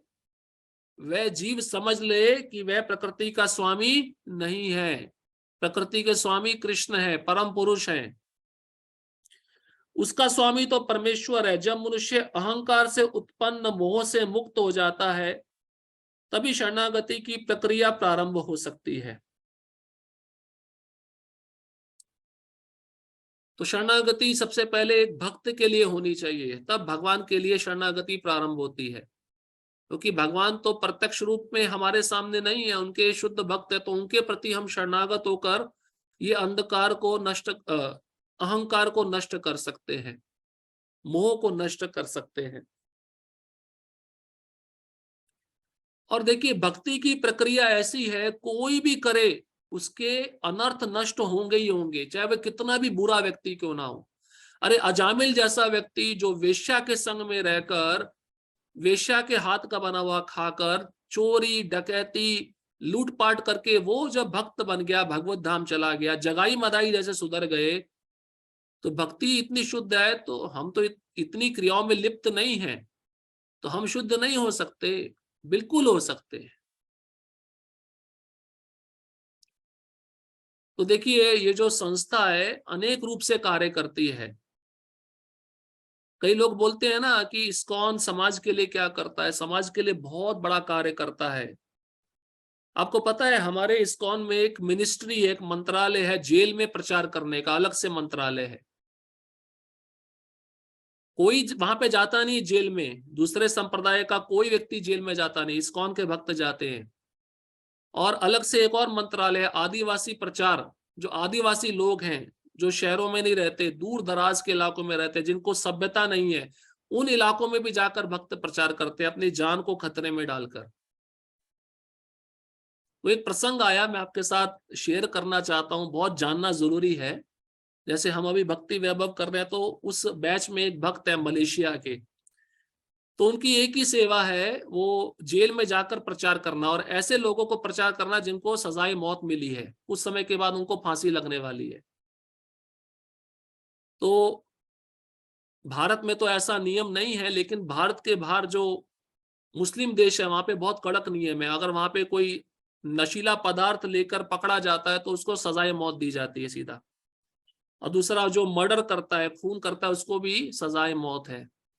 तो वो भक्त बता रहे थे कि जब वो उस जगह पे गए जहां पर खूनी रहते हैं, तो आप सोचो पहले तो डर लगेगा ना ऐसे व्यक्ति को प्रचार करना, उसके लिए भी हिम्मत चाहिए, लेकिन कृष्ण साथ में होते हैं। तो ये भक्त जब गए, उनको प्रचार किया। अब उनको फांसी की सजा थी, तो कुछ समय के बाद उनको फांसी होने वाली थी। तो उस भक्त के आग्रह पर उसके उसके मुख से कुछ श्रवण करके इस अपराधी ने जपमाला लिया, भगवत गीता लिया और जप करने लगा। जब करते करते इसका हृदय शुद्ध होने लगा और गीता पढ़ने लगा, तो इसकी आंखों से आंसू आने लगे कि मैंने ऐसे गलत कार्य क्यों किए।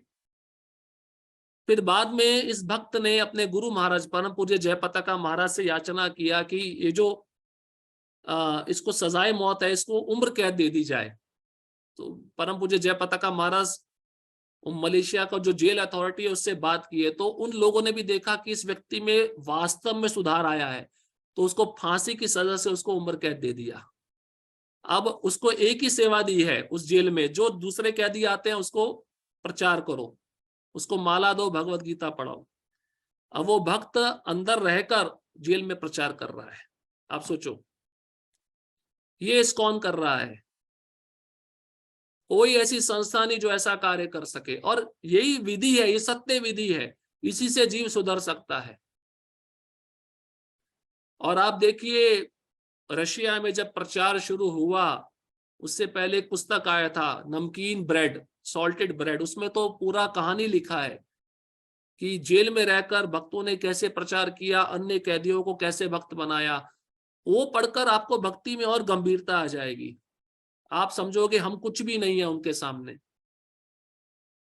जितना संघर्ष उन भक्तों ने किया अपना जीवन देकर, वो भक्त मार दिए गए लेकिन उन्होंने भक्ति नहीं छोड़ा।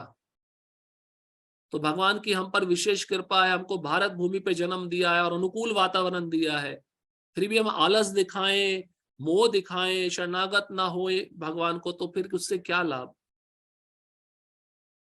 इसलिए ये भक्ति की विधि ही हमारे अनर्थों को नष्ट करेगी और यही हमारी सांसारिक आसक्ति को काटेगी। जो व्यक्ति इस संसार में सदैव सम्मान की आशा रखता है, उसके लिए भगवान के शरणागत होना कठिन है।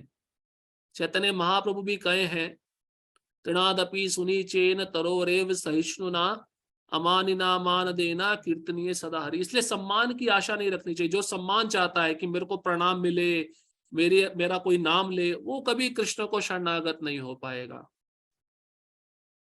दूसरों को सम्मान देना और स्वयं सम्मान की इच्छा ना रखना, ऐसा व्यक्ति कृष्ण को शरणागत हो सकता है। अहंकार तो मोह के कारण होता है, क्योंकि यद्यपि मनुष्य यहाँ आता है, कुछ काल तक रहता है और फिर चला जाता है, तो भी मूर्खतावश यह समझ बैठता है कि वही इस संसार का स्वामी है। तो मोह इसको भी कहते हैं, कुछ समय के लिए आया है, रह रहा है और चला जाएगा, लेकिन सोचता है मैं ही घर का स्वामी हूं, मैं ही शाश्वत रूप से रहने वाला हूं, ये मेरे बच्चे हैं, ये मेरी पत्नी है। ये मोह है। कोई भी इस संसार में शाश्वत रूप से नहीं रहा। अरे सिकंदर जो पूरी दुनिया पे राज्य किया, वो भी खाली हाथ गया। मरते समय उसने कहा कि मेरे दोनों हाथ ऊपर करके दफनाना, जिससे मैं दुनिया को दिखा सकूं मैंने पूरा जग लूटा, पर कुछ भी साथ में लेकर नहीं गया। ये मोह है। इसलिए ये इस स्थिति में आने से पहले हमें इन बातों को समझ लेना चाहिए। हमारा एकमात्र आश्रय कृष्ण है बस, तो कृष्ण ही आपकी मदद करेंगे। सत्य बताया जा रहा है, विपरीत दिशा में जब आप मुश्किल में आ जाओगे, वो ही आपका मदद करेंगे और कोई मदद करने नहीं आएगा। सच्चे मित्र बहुत कम होते हैं, लेकिन कृष्ण सच्चे मित्र हैं, वेल विशर हैं। इस तरह वह सारी परिस्थिति को जटिल बना देता है और सदैव कष्ट उठाता रहता है। मोह के कारण, अहंकार के कारण सारा संसार इसी भ्रांत धारणा के अंतर्गत आगे बढ़ता है। लोग सोचते हैं कि यह भूमि या पृथ्वी मानव समाज की है और उन्होंने भूमि का विभाजन इस मिथ्या धारणा से कर रखा है कि वह इसके स्वामी है। भागवतम के 12वें स्कंद में एक अध्याय आता है भूमि गीत। अगर आप पढ़े तो भूमि बोलती है, भूमि गीत गा रही है, इतना सुंदर गीत है। वो बोलती है, मतलब पृथ्वी माता बोलती है, ऐसे कितने राजा आए, मेरे पे राज्य किया और चले गए, काल के गाल में चले गए, पर मैं वहीं की वहीं हूं। कितने स्वामी आए, मेरे पे अधिकार जमाने का प्रयत्न किया, लेकिन मैं वहीं की वहीं हूं। ये लोग आ रहे हैं, जा रहे हैं, इनको देख रही हूं, पर कोई आज तक रह नहीं पाया शाश्वत रूप से। तो प्रभुपाद जी भी वही बात बता रहे हैं। लोग सोचते हैं, ये आपने देखा भी होगा, खेत में लड़ाई बहुत होती है खेत की जमीन के लिए। 1 इंच जमीन इधर चली जाए मार काट हो जाती है। इसके पीछे क्या कारण है? अहंकार और मोह। अब वो जमीन 1 इंच तो साथ में लेके नहीं जाने वाला ना। हाँ, भगवान की जमीन अगर कोई कब्जा रहा है उसके लिए लड़ना चाहिए, क्योंकि वो भगवान की संपत्ति को चुरा रहा है। तो इसी भूमि के लिए व्यक्ति लड़ रहा है और भूमि को छोड़ के चला जाएगा। उसके बच्चे भी आएंगे, वो भी छोड़ के चले जाएंगे। 7-12 उतारा पे नाम चेंज होता रहेगा, हाँ, लेकिन भूमि वहीं पे रहेगी। पर हम क्या समझते हैं, ये मेरी जमीन है, मैं इसका मालिक हूं। मालिक तो केवल गोपाल है, सब भूमि गोपाल की, ऐसा सोचना चाहिए। मनुष्य को इस भ्रम से मुक्त होना चाहिए कि मानव समाज ही इस जगत का स्वामी है। अब सब अपने को स्वामी मानकर बैठे हैं। कोई घर का स्वामी है, कोई समाज का स्वामी है, कोई राज्य का स्वामी है, कोई देश का स्वामी है। तो प्रभुपाद जी कहते हैं, इस ब्रह्म रूपी भावना से मुक्त होना चाहिए मनुष्य को सबसे पहले। स्वामी की भावना प्रसाद में भी आती है, बहुत सूक्ष्म है। अच्छा प्रसाद का आइटम है तो मैं पहले अपने लिए रख लूं, दूसरों के लिए मिले ना मिले वो बात की बात है। इसको भी स्वामी भावना कहते हैं। ये स्वामी की भावना हर जगह बैठी हुई है। जब मनुष्य इस प्रकार की भ्रांत धारणा से मुक्त हो जाता है तो वह पारिवारिक, सामाजिक तथा राष्ट्रीय स्नेह से उत्पन्न कुसंगतियों से मुक्त हो जाता है। तो ये भी सब कुसंगतियां हैं। राष्ट्र के प्रति समर्पित होकर काम करना, समाज के प्रति समर्पित होकर काम करना, परिवार के प्रति समर्पित होकर। अब परिवार के प्रति ठीक है, लेकिन आसक्ति नहीं होनी चाहिए। ये सब अनेक प्रकार की कुसंगतियां हैं। और परिवार अगर वैष्णव है, भक्त है, तो दायित्व बनता है सेवा करने का, वो कोई बुरा नहीं है।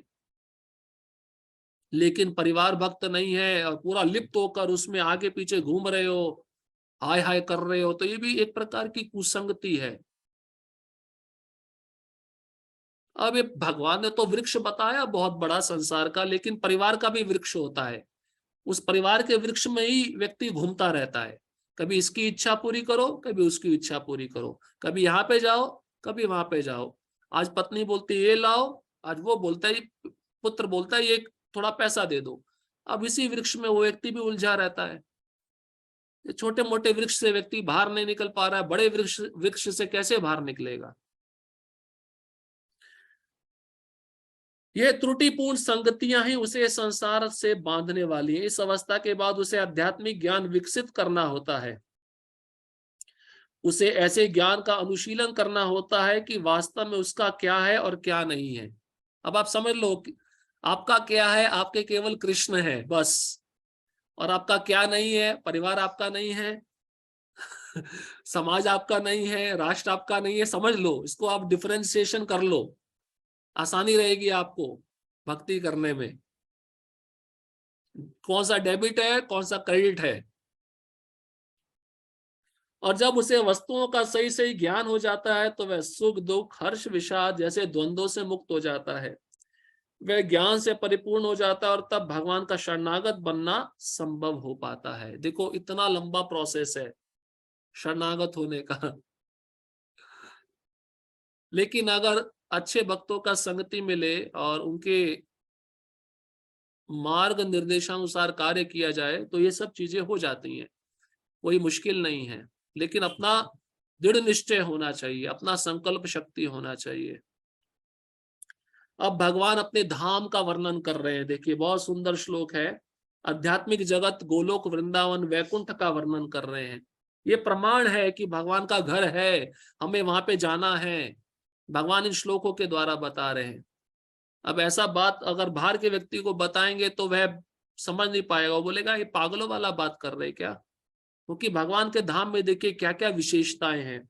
श्लोक क्रमांक 6, न तद्भासते सूर्यो न शशांको न पावका यद गत्वा न निवर्तन्ते तद्धाम परमम मम। वह मेरा परम धाम ना तो सूर्य या चंद्र के द्वारा प्रकाशित होता है और ना अग्नि या बिजली से। जो लोग वहां पहुंच जाते हैं वह इस भौतिक जगत में फिर से लौट कर नहीं आते। देखो भगवान प्रत्यक्ष बता रहे हैं, ये प्रमाण है। भगवान कहते हैं मेरे धाम में ना सूर्य है, ना चंद्र है, ना बिजली है, ना अग्नि है।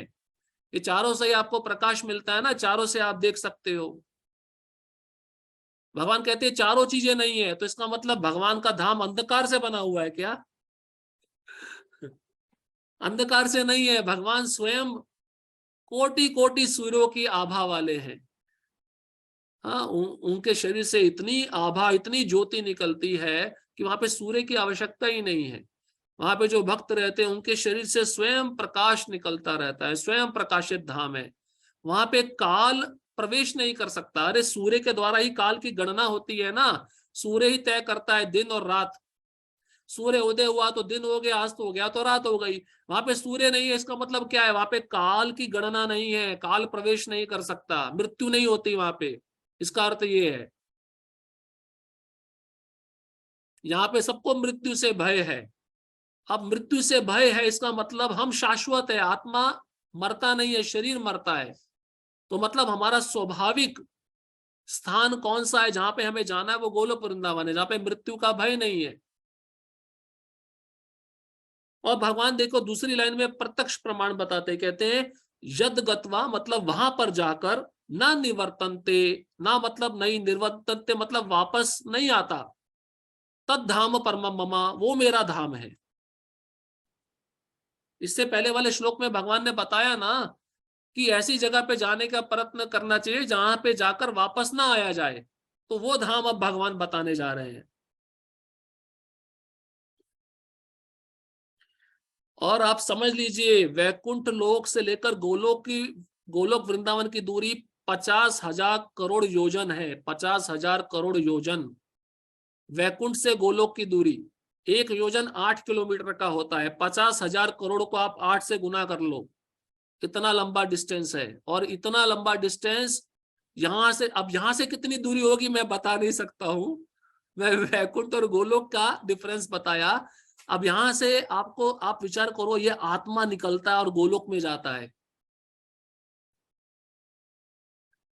कितने लोकों को पार करता हुआ, ब्रह्मांड की परिधि को भेदता हुआ, वैकुंठ जगत में ब्रह्म ज्योति को पार करता हुआ गोलोक में जाता है। आप सोचो।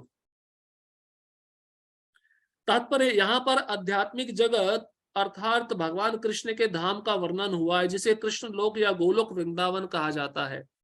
जिनमें आकाश में ना तो सूर्य प्रकाश की आवश्यकता है, ना चंद्र प्रकाश अथवा अग्नि या बिजली की, क्योंकि सारे लोग स्वयं प्रकाशित हैं। चिन्मय मतलब दिव्य, ट्रांसीडेंटल। चिन्मय आकाश मतलब वैकुंठ जगत का आकाश। गोलोक वृंदावन एक है, वैकुंठ अनंत है। ये वैकुंठ ब्रह्म ज्योति में तैरते रहते हैं, लेकिन गोलोक एक है बस। सर्वश्रेष्ठ धाम गोलोक वृंदावन। इस ब्रह्मांड में केवल एक लोक सूर्य ऐसा है जो स्वयं प्रकाशित है, लेकिन आध्यात्मिक आकाश में सभी लोक स्वयं प्रकाशित हैं।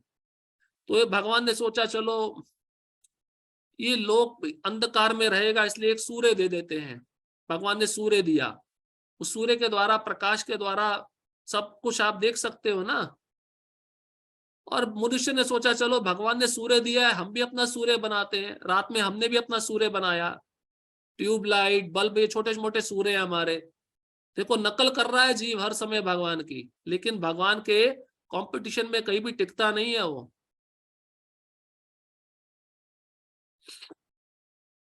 उन समस्त लोकों के जिन्हें वैकुंठ कहा जाता है, चमचमाते तेज से चमकीला आकाश बनता है, जिसे ब्रह्म ज्योति कहते हैं। तो ये ब्रह्म ज्योति भगवान कृष्ण के शरीर से निकल रही है, और इसी ब्रह्म ज्योति से पूरा चिन्मय आकाश प्रकाशित होता है, जिसमें वैकुंठ लोक तैर रहे हैं। हमारी पृथ्वी एक छोटा सा रुई होता है ना, रुई, कॉटन, कॉटन का जो रुई होता है, हवा में उड़ती है छोटी सी, हमारी पृथ्वी ऐसी ही है उसके सामने। उस पृथ्वी पे हम रह रहे हैं, छोटे से जगह पे, छोटी सी जगह पे। आप विचार कर लो अभी हमारा अस्तित्व क्या है। वस्तुतः ये तेज कृष्ण लोक गोलोक वृंदावन से निकलता है। देखिए, मूल ब्रह्म ज्योति का स्रोत क्या है? कृष्ण लोक, वहां से ब्रह्म ज्योति निकल रही है। इस तेज का एक अंश महतत्व अर्थात भौतिक जगत से आच्छादित रहता है। इसके अतिरिक्त ज्योतिर्मय आकाश का अधिकांश भाग तो आध्यात्मिक लोकों से पूर्ण है, जिन्हें वैकुंठ कहा जाता है, और जिनमें से गोलोक वृंदावन प्रमुख है। तो चतुर्थांश मतलब 1/4 भौतिक जगत, भौतिक ब्रह्मांड, 3/4 वैकुंठ जगत। तो 3/4 जगत में ज्यादा प्रकाश है, 1/4 जगत में एक प्रकाश है। मतलब हर एक ब्रह्मांड में एक एक सूर्य दिया हुआ है, और ये सूर्य का जो ज्योति है, सूर्य का जो प्रकाश है, अपना प्रकाश नहीं है, ये वो ब्रह्म ज्योति का प्रकाश ले रहा है। जब तक जीव इस अंधकार में जगत में रहता है, तब तक वह बद्ध अवस्था में होता है। ये जगत कैसा है? अंधकारमय। अंधकारमय का अर्थ है कृष्ण को हमेशा भूले रहना। लेकिन जो ही वह इस भौतिक जगत रूपी मिथ्या विकृत वृक्ष को काट कर आध्यात्मिक आकाश में पहुंचता है, त्यों ही वह मुक्त हो जाता है। तब वह यहां वापस नहीं आता। इस बद्ध जीवन में जीव अपने को भौतिक जगत का स्वामी मानता है, लेकिन अपनी मुक्त अवस्था में वह आध्यात्मिक राज्य में प्रवेश करता है और परमेश्वर का पार्षद बन जाता है। वहां पर वह सच्चिदानंदमय जीवन बिताता है। ये तो आसान है समझना। बद्ध जीवन में जीवात्मा अपने को स्वामी मानता है इस भौतिक जगत में, मैं भोगता हूं। लेकिन जैसे भोक्ता की भावना से मुक्त होता है, भक्ति कर कर, सेवा कर कर कृष्ण की, जब वैकुंठ लोक में जाता है, तो वह इस स्वामी का पद त्याग देता है और दास का पद स्वीकार कर लेता है और भगवान का पार्षद बन जाता है। अब प्रभुपाद जी देखिए स्वयं लिख रहे हैं, मैंने पहले भी बताया, ये श्लोक अगर हम किसी बाहर के व्यक्ति को सुनाएंगे जो भक्त नहीं है, वो मोहित हो जाएगा, पागल हो जाएगा। तो प्रभुपाद जी लिख रहे हैं, इस सूचना से मनुष्य को मुग्ध हो जाना चाहिए। मतलब सच में ऐसा जगत भी है जहाँ पे सूर्य नहीं है, चंद्र नहीं है, बिजली नहीं है, प्रकाश नहीं है, और जहां पे जाकर वापस नहीं आया जाता। मुंबई जाकर तो इचल करंजी वापस आ सकते हैं, दिल्ली जाकर वापस आ सकते हैं, पर वहां पे जाकर कोई इचल करंजी भी नहीं आएगा, कोई दिल्ली भी नहीं आएगा, कोई नहीं आएगा। आप सोचो, वहां का रिटर्न टिकट ही नहीं है यहाँ पे आने के लिए। हम जाते बाद में है, पहले रिटर्न टिकट निकालते हैं। वापसी की हमें ज्यादा चिंता होती है। उसे उस शाश्वत जगत में ले जाए जाने की इच्छा करनी चाहिए, और सच्चाई के इस मिथ्या प्रतिबिंब से अपने आप को विलग कर लेना चाहिए। ऐसा भी एक जगत है, कितना सुंदर जगत होगा। ब्रह्म संहिता में तो और भी सुंदर वर्णन है। व्यक्ति चलता नहीं है, नृत्य करता है, बोलता नहीं है, गाता है, वहां पे किसी भी जीव का दूसरे जीव के प्रति कोई ईर्ष्या भाव नहीं है। बहुत सुंदर वर्णन है भागवतम के 3 स्कंद में। जब कोयल गा रही होती है गोलोक वृंदावन में, कृष्ण का गुणगान करती है, तो कोयल नहीं, क्षमा करिए, हाँ, कोयल गा रही होती है और भंवरा भी गाने लगता है, तो कोयल चुप हो जाती है। वो सोचती है भंवरा मुझसे अच्छा गाना, अच्छा गुणगान कर रहा है कृष्ण के लिए। और यहाँ पे क्या है, यहाँ पे अगर मेरे को माइक मिल जाए तो मैं ही गाऊंगा, मैं किसी को मौका नहीं देने वाला। आज मेरी बारी है, पूरा इतने दिनों से मैं गाया नहीं हूं, मैं कसर निकालूंगा, आज पूरा छोड़ूंगा नहीं, आज मेरे को मौका मिला है। ये वैकुंठ जगत नहीं है। वहां पे और भी सुंदर वर्णन है। भगवान के चरणों में अनेक प्रकार के पुष्प चढ़े होते हैं, सुगंधित, बहुत सुगंध आता है। लेकिन जैसे वो पुष्प, की चिन्मय जगत है, उन सब में प्राण है, वो जीवनी शक्ति है। जब वो पुष्प देखते हैं कि तुलसी आ रही है जो कृष्ण को प्रिय है, सब हट जाते हैं। तुलसी का स्थान सबसे पहले है। ये जगत है गोलोक वृंदावन। और भागवतम में तो और भी लिखा है, ब्रह्मा जी कहते हैं एक ही तट पर, यमुना के तट पर शेर भी पानी पीता है, हिरन भी पानी पीता है।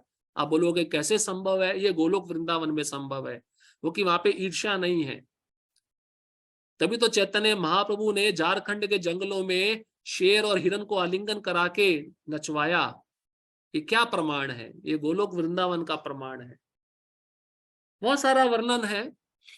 उस जगत में जाने की इच्छा व्यक्त करनी चाहिए हमें। हमारा घर के प्रति ही मोह छूटता नहीं है, वो जगत में जाने का कहां से इच्छा होगा?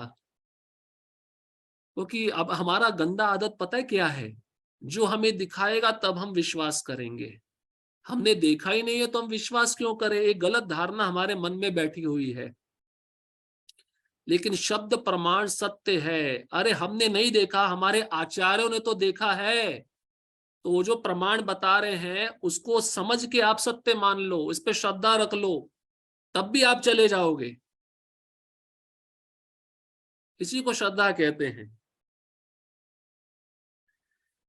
जो इस संसार से अत्यधिक आसक्त है उसके लिए इस आसक्ति का छेदन करना दुष्कर होता है, लेकिन यदि वह कृष्ण भावनामृत को ग्रहण कर ले तो उसके क्रमशः छूट जाने की संभावना है। तो प्रभुपाद जी कहते हैं कि जो बहुत आसक्त है इस जगत से, उसका कठिन है गोलोक जाना, लेकिन जो छोड़कर भक्ति में आ जाए उसके लिए आसान हो जाता है। अब उसको कैसे करना चाहिए ये प्रक्रिया? प्रभुपाद जी कहते हैं उसे ऐसे भक्तों की संगति करनी चाहिए जो कृष्ण भावना भावित होते हैं। उसे ऐसा समाज खोजना चाहिए जो कृष्ण भावनामृत के प्रति समर्पित हो, और उसे भक्ति करनी सीखनी चाहिए। इस प्रकार वह संसार के प्रति अपनी आसक्ति विच्छेद कर सकता है। यदि कोई चाहे कि केसरिया वस्त्र पहनने से भौतिक जगत के आकर्षण से विच्छेद हो जाएगा, तो ऐसा संभव नहीं है। कोई सोचे चलो भगवा वस्त्र पहन लेते हैं, ये वैराग्य का प्रतीक है, हमारी आसक्ति नष्ट हो गई। प्रभुपाद जी कहते हैं केसरिया वस्त्र पहनने से आसक्ति नहीं जाने वाली। इसका मतलब हम झूठे हैं। अब वो वस्त्र पहना है तो उसके अनुसार आचरण भी करना चाहिए ना, खाली वस्त्र पहनने से कुछ नहीं होगा। उसे भगवत भक्ति के प्रति आसक्त होना पड़ेगा। अतः मनुष्य को चाहिए कि गंभीरता पूर्वक समझे कि 12वें अध्याय में भक्ति का जैसा वर्णन है वही वास्तविक वृक्ष की इस मिथ्या अभिव्यक्ति से बाहर निकलने का एकमात्र साधन है। 14वें अध्याय में बताया गया है कि भौतिक प्रकृति द्वारा सारी विधियां दूषित हो जाती हैं, केवल भक्ति ही शुद्ध रूप से दिव्य है। देखिए हर जगह प्रभुपाद भक्ति का गुणगान कर रहे हैं, क्योंकि ये भगवत गीता भक्तिमय ग्रंथ है। ये ज्ञानमय ग्रंथ नहीं है, कर्म रूपी ग्रंथ नहीं है। ये यहाँ परमम मम शब्द बहुत महत्वपूर्ण है। परमम मम का अर्थ क्या है? परमम मतलब परम, मतलब श्रेष्ठ, सबसे श्रेष्ठ, top most planet Golok Vrindavan. और मम मतलब मेरा। भगवान कहते हैं ये मेरा धाम है, ये मेरा घर है। जैसे हम यहाँ पे कहते हैं ना, यहाँ पे ये मेरा घर है, आप मेरे घर में आओ प्रसाद लेने के लिए। भगवान आपको वहां पे प्रसाद के लिए बुला रहे हैं। प्रभुपाद जी एक जगह कहते हैं मनुष्य जीवन का उद्देश्य है राधा कृष्ण के डांसिंग पार्टी को ज्वाइन करना। मुझे बहुत सुंदर लगा, सुनने में बहुत अच्छा लगा। मनुष्य जीवन का उद्देश्य है राधा कृष्ण नित्य लीला कर रहे हैं, नृत्य कर रहे हैं, नाच रहे हैं दोनों, तो उनके पार्टी में ज्वाइन होना, ये मनुष्य जीवन का उद्देश्य है।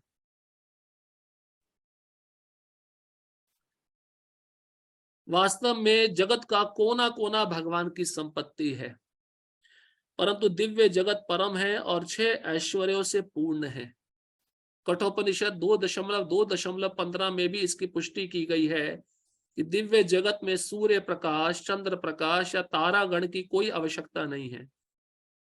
अब तारे भी नहीं है भगवान के गोलोक वृंदावन में। आप ऐसा मत समझना प्रभु जी चंद्रमा भी नहीं है, सूर्य भी नहीं है, तो तारे तो होंगे ना।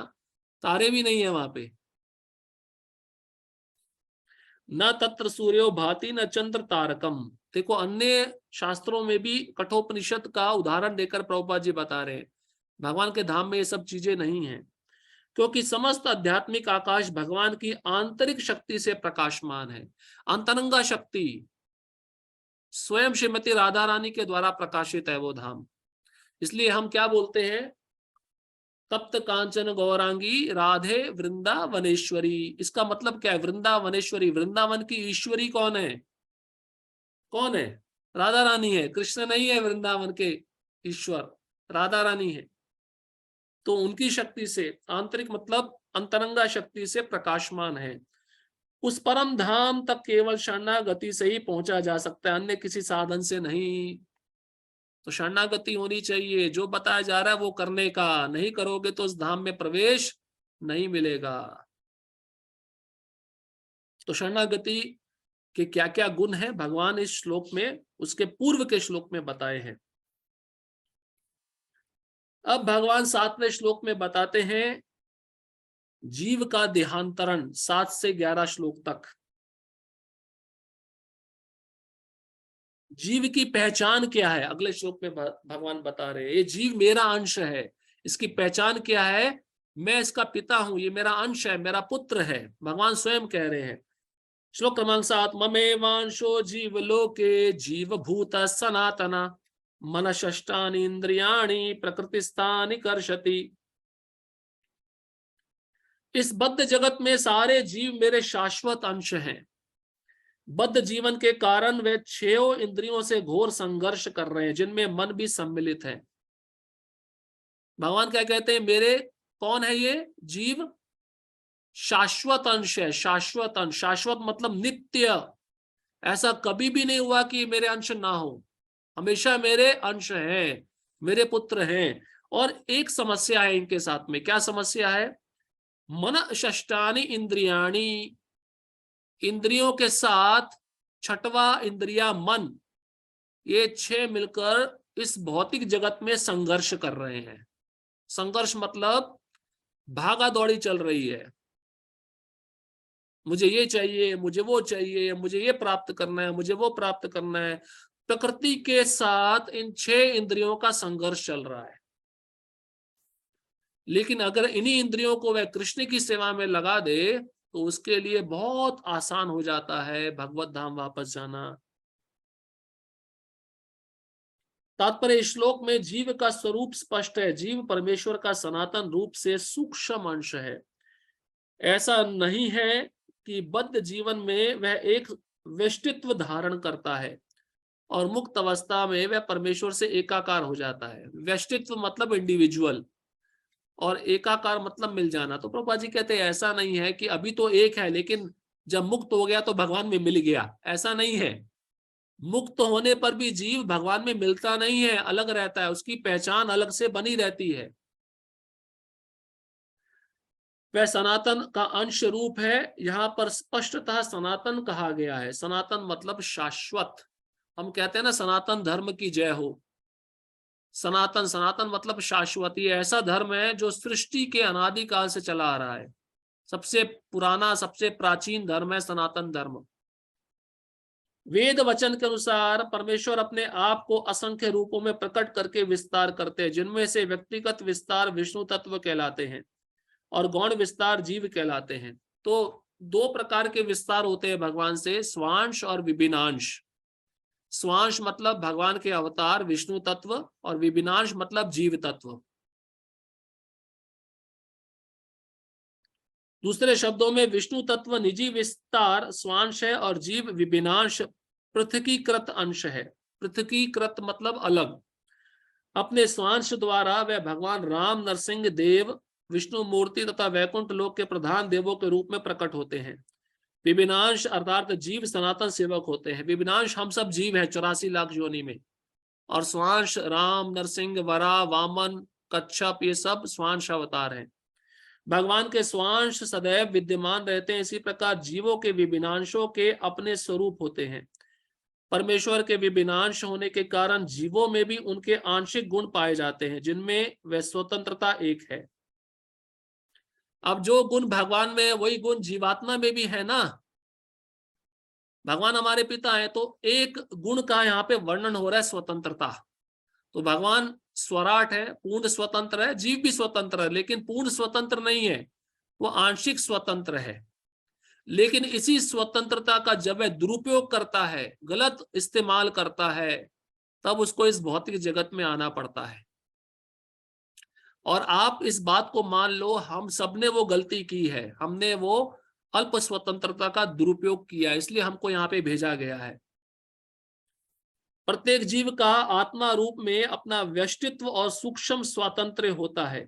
इसी स्वातंत्र्य के दुरुपयोग से जीव बद्ध बनता है और उसके सही उपयोग से वह मुक्त बनता है। जो पुत्र अपने पिता का आज्ञा का पालन कर रहा है उसको सब कुछ मिलता है, और जो पुत्र आज्ञा का पालन नहीं कर रहा है उसको कुछ नहीं मिलता, उसको डंडा मिलता है। और प्रकृति हमको सदैव डंडा दे रही है।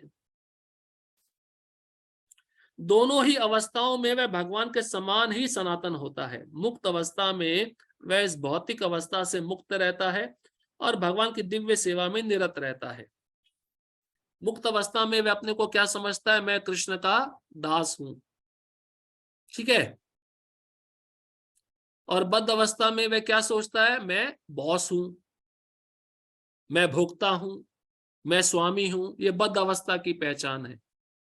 और मुक्त अवस्था की पहचान क्या है? मैं दास हूं, मैं सेवक हूं, मैं भगवान का अंश हूं, मैं अणु हूं, मैं लघु हूं। बद्ध जीवन में प्रकृति के गुणों द्वारा अभिभूत होकर वह भगवान की दिव्य प्रेमा भक्ति को भूल जाता है। और एक अंतर बता रहे हैं प्रभुपाद जी, बद्ध अवस्था में जीवात्मा भगवान की प्रेमा भक्ति को भूल जाता है। क्यों? क्योंकि उसमें भाव क्या रहता है? स्वामी बनने का, बॉस बनने का, विभु बनने का।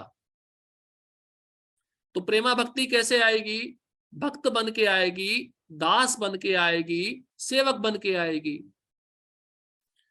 फलस्वरूप उसे अपनी स्थिति बनाए रखने के लिए संसार में अत्यधिक संघर्ष करना पड़ता है। अब यही बॉस बनने के लिए, स्वामी बनने के लिए संसार में उसको संघर्ष करना पड़ता है। ये जो भागा दौड़ी हो रही है सुबह से लेके रात तक, ये यही है, संघर्ष है। गधे की तरह काम करो, पैसा कमाओ, इंद्रिय भोग करो, ये सब संघर्ष है प्रकृति के साथ। ये सब करके उसको क्या मिलता है अंत में? क्या मिलता है? कुछ मिलता है अंत में? कुछ नहीं मिलता। उसका जीवन पूरा बर्बाद हो जाता है। ये स्थिति है इस जीव की संसार में। न केवल मनुष्य तथा कुत्ते बिल्ली जैसे जीव, अपितु इस भौतिक जगत के बड़े बड़े नियंता यथा ब्रह्मा, शिव तथा विष्णु तक परमेश्वर के अंश हैं। ये सभी सनातन अभिव्यक्तियां हैं, क्षणिक नहीं। कर्षति, संघर्ष करना शब्द अत्यंत सार्थक है। बद्ध जीव मानो लौह श्रृंखलाओं से बंधा हो, वह मिथ्या अहंकार से बंधा रहता है और मन मुख्य कारण है जो उसे इस भव सागर की ओर धकेलता है। तो सबसे कारणीभूत कौन है? मन है। मन, वो मन हमको धकेल रहा है संसार में, ये करो वो करो। तो मन को जब तक हम कृष्ण के चरणों में नहीं लगाएंगे तब तक ये मन शांत होने वाला नहीं। तब तक ये प्रकृति की तरंगों में घूमता रहेगा, कभी ऊपर कभी नीचे, कभी दाएं कभी बाएं। जब मन सतोगुण में रहता है तो उसके कार्यकलाप अच्छे होते हैं। सुना था ना, सत्वगुण का लक्षण क्या है? ज्ञान और सुख। उसके कार्य अच्छे होते हैं सत्वगुण में, दूसरों का भला करता है, दूसरों के लिए अच्छा सोचता है। जब मन रजोगुण में रहता है तो उसके कार्यकलाप कष्टकारक होते हैं। रजोगुण का लक्षण क्या है? सकाम कर्म, भौतिक इच्छाएं, स्त्री पुरुष का आकर्षण, ये रजोगुण है। जब मन इसमें रहता है तो कष्टमय स्थिति प्राप्त होती है, उसके कार्यकलाप कष्टमय होते हैं।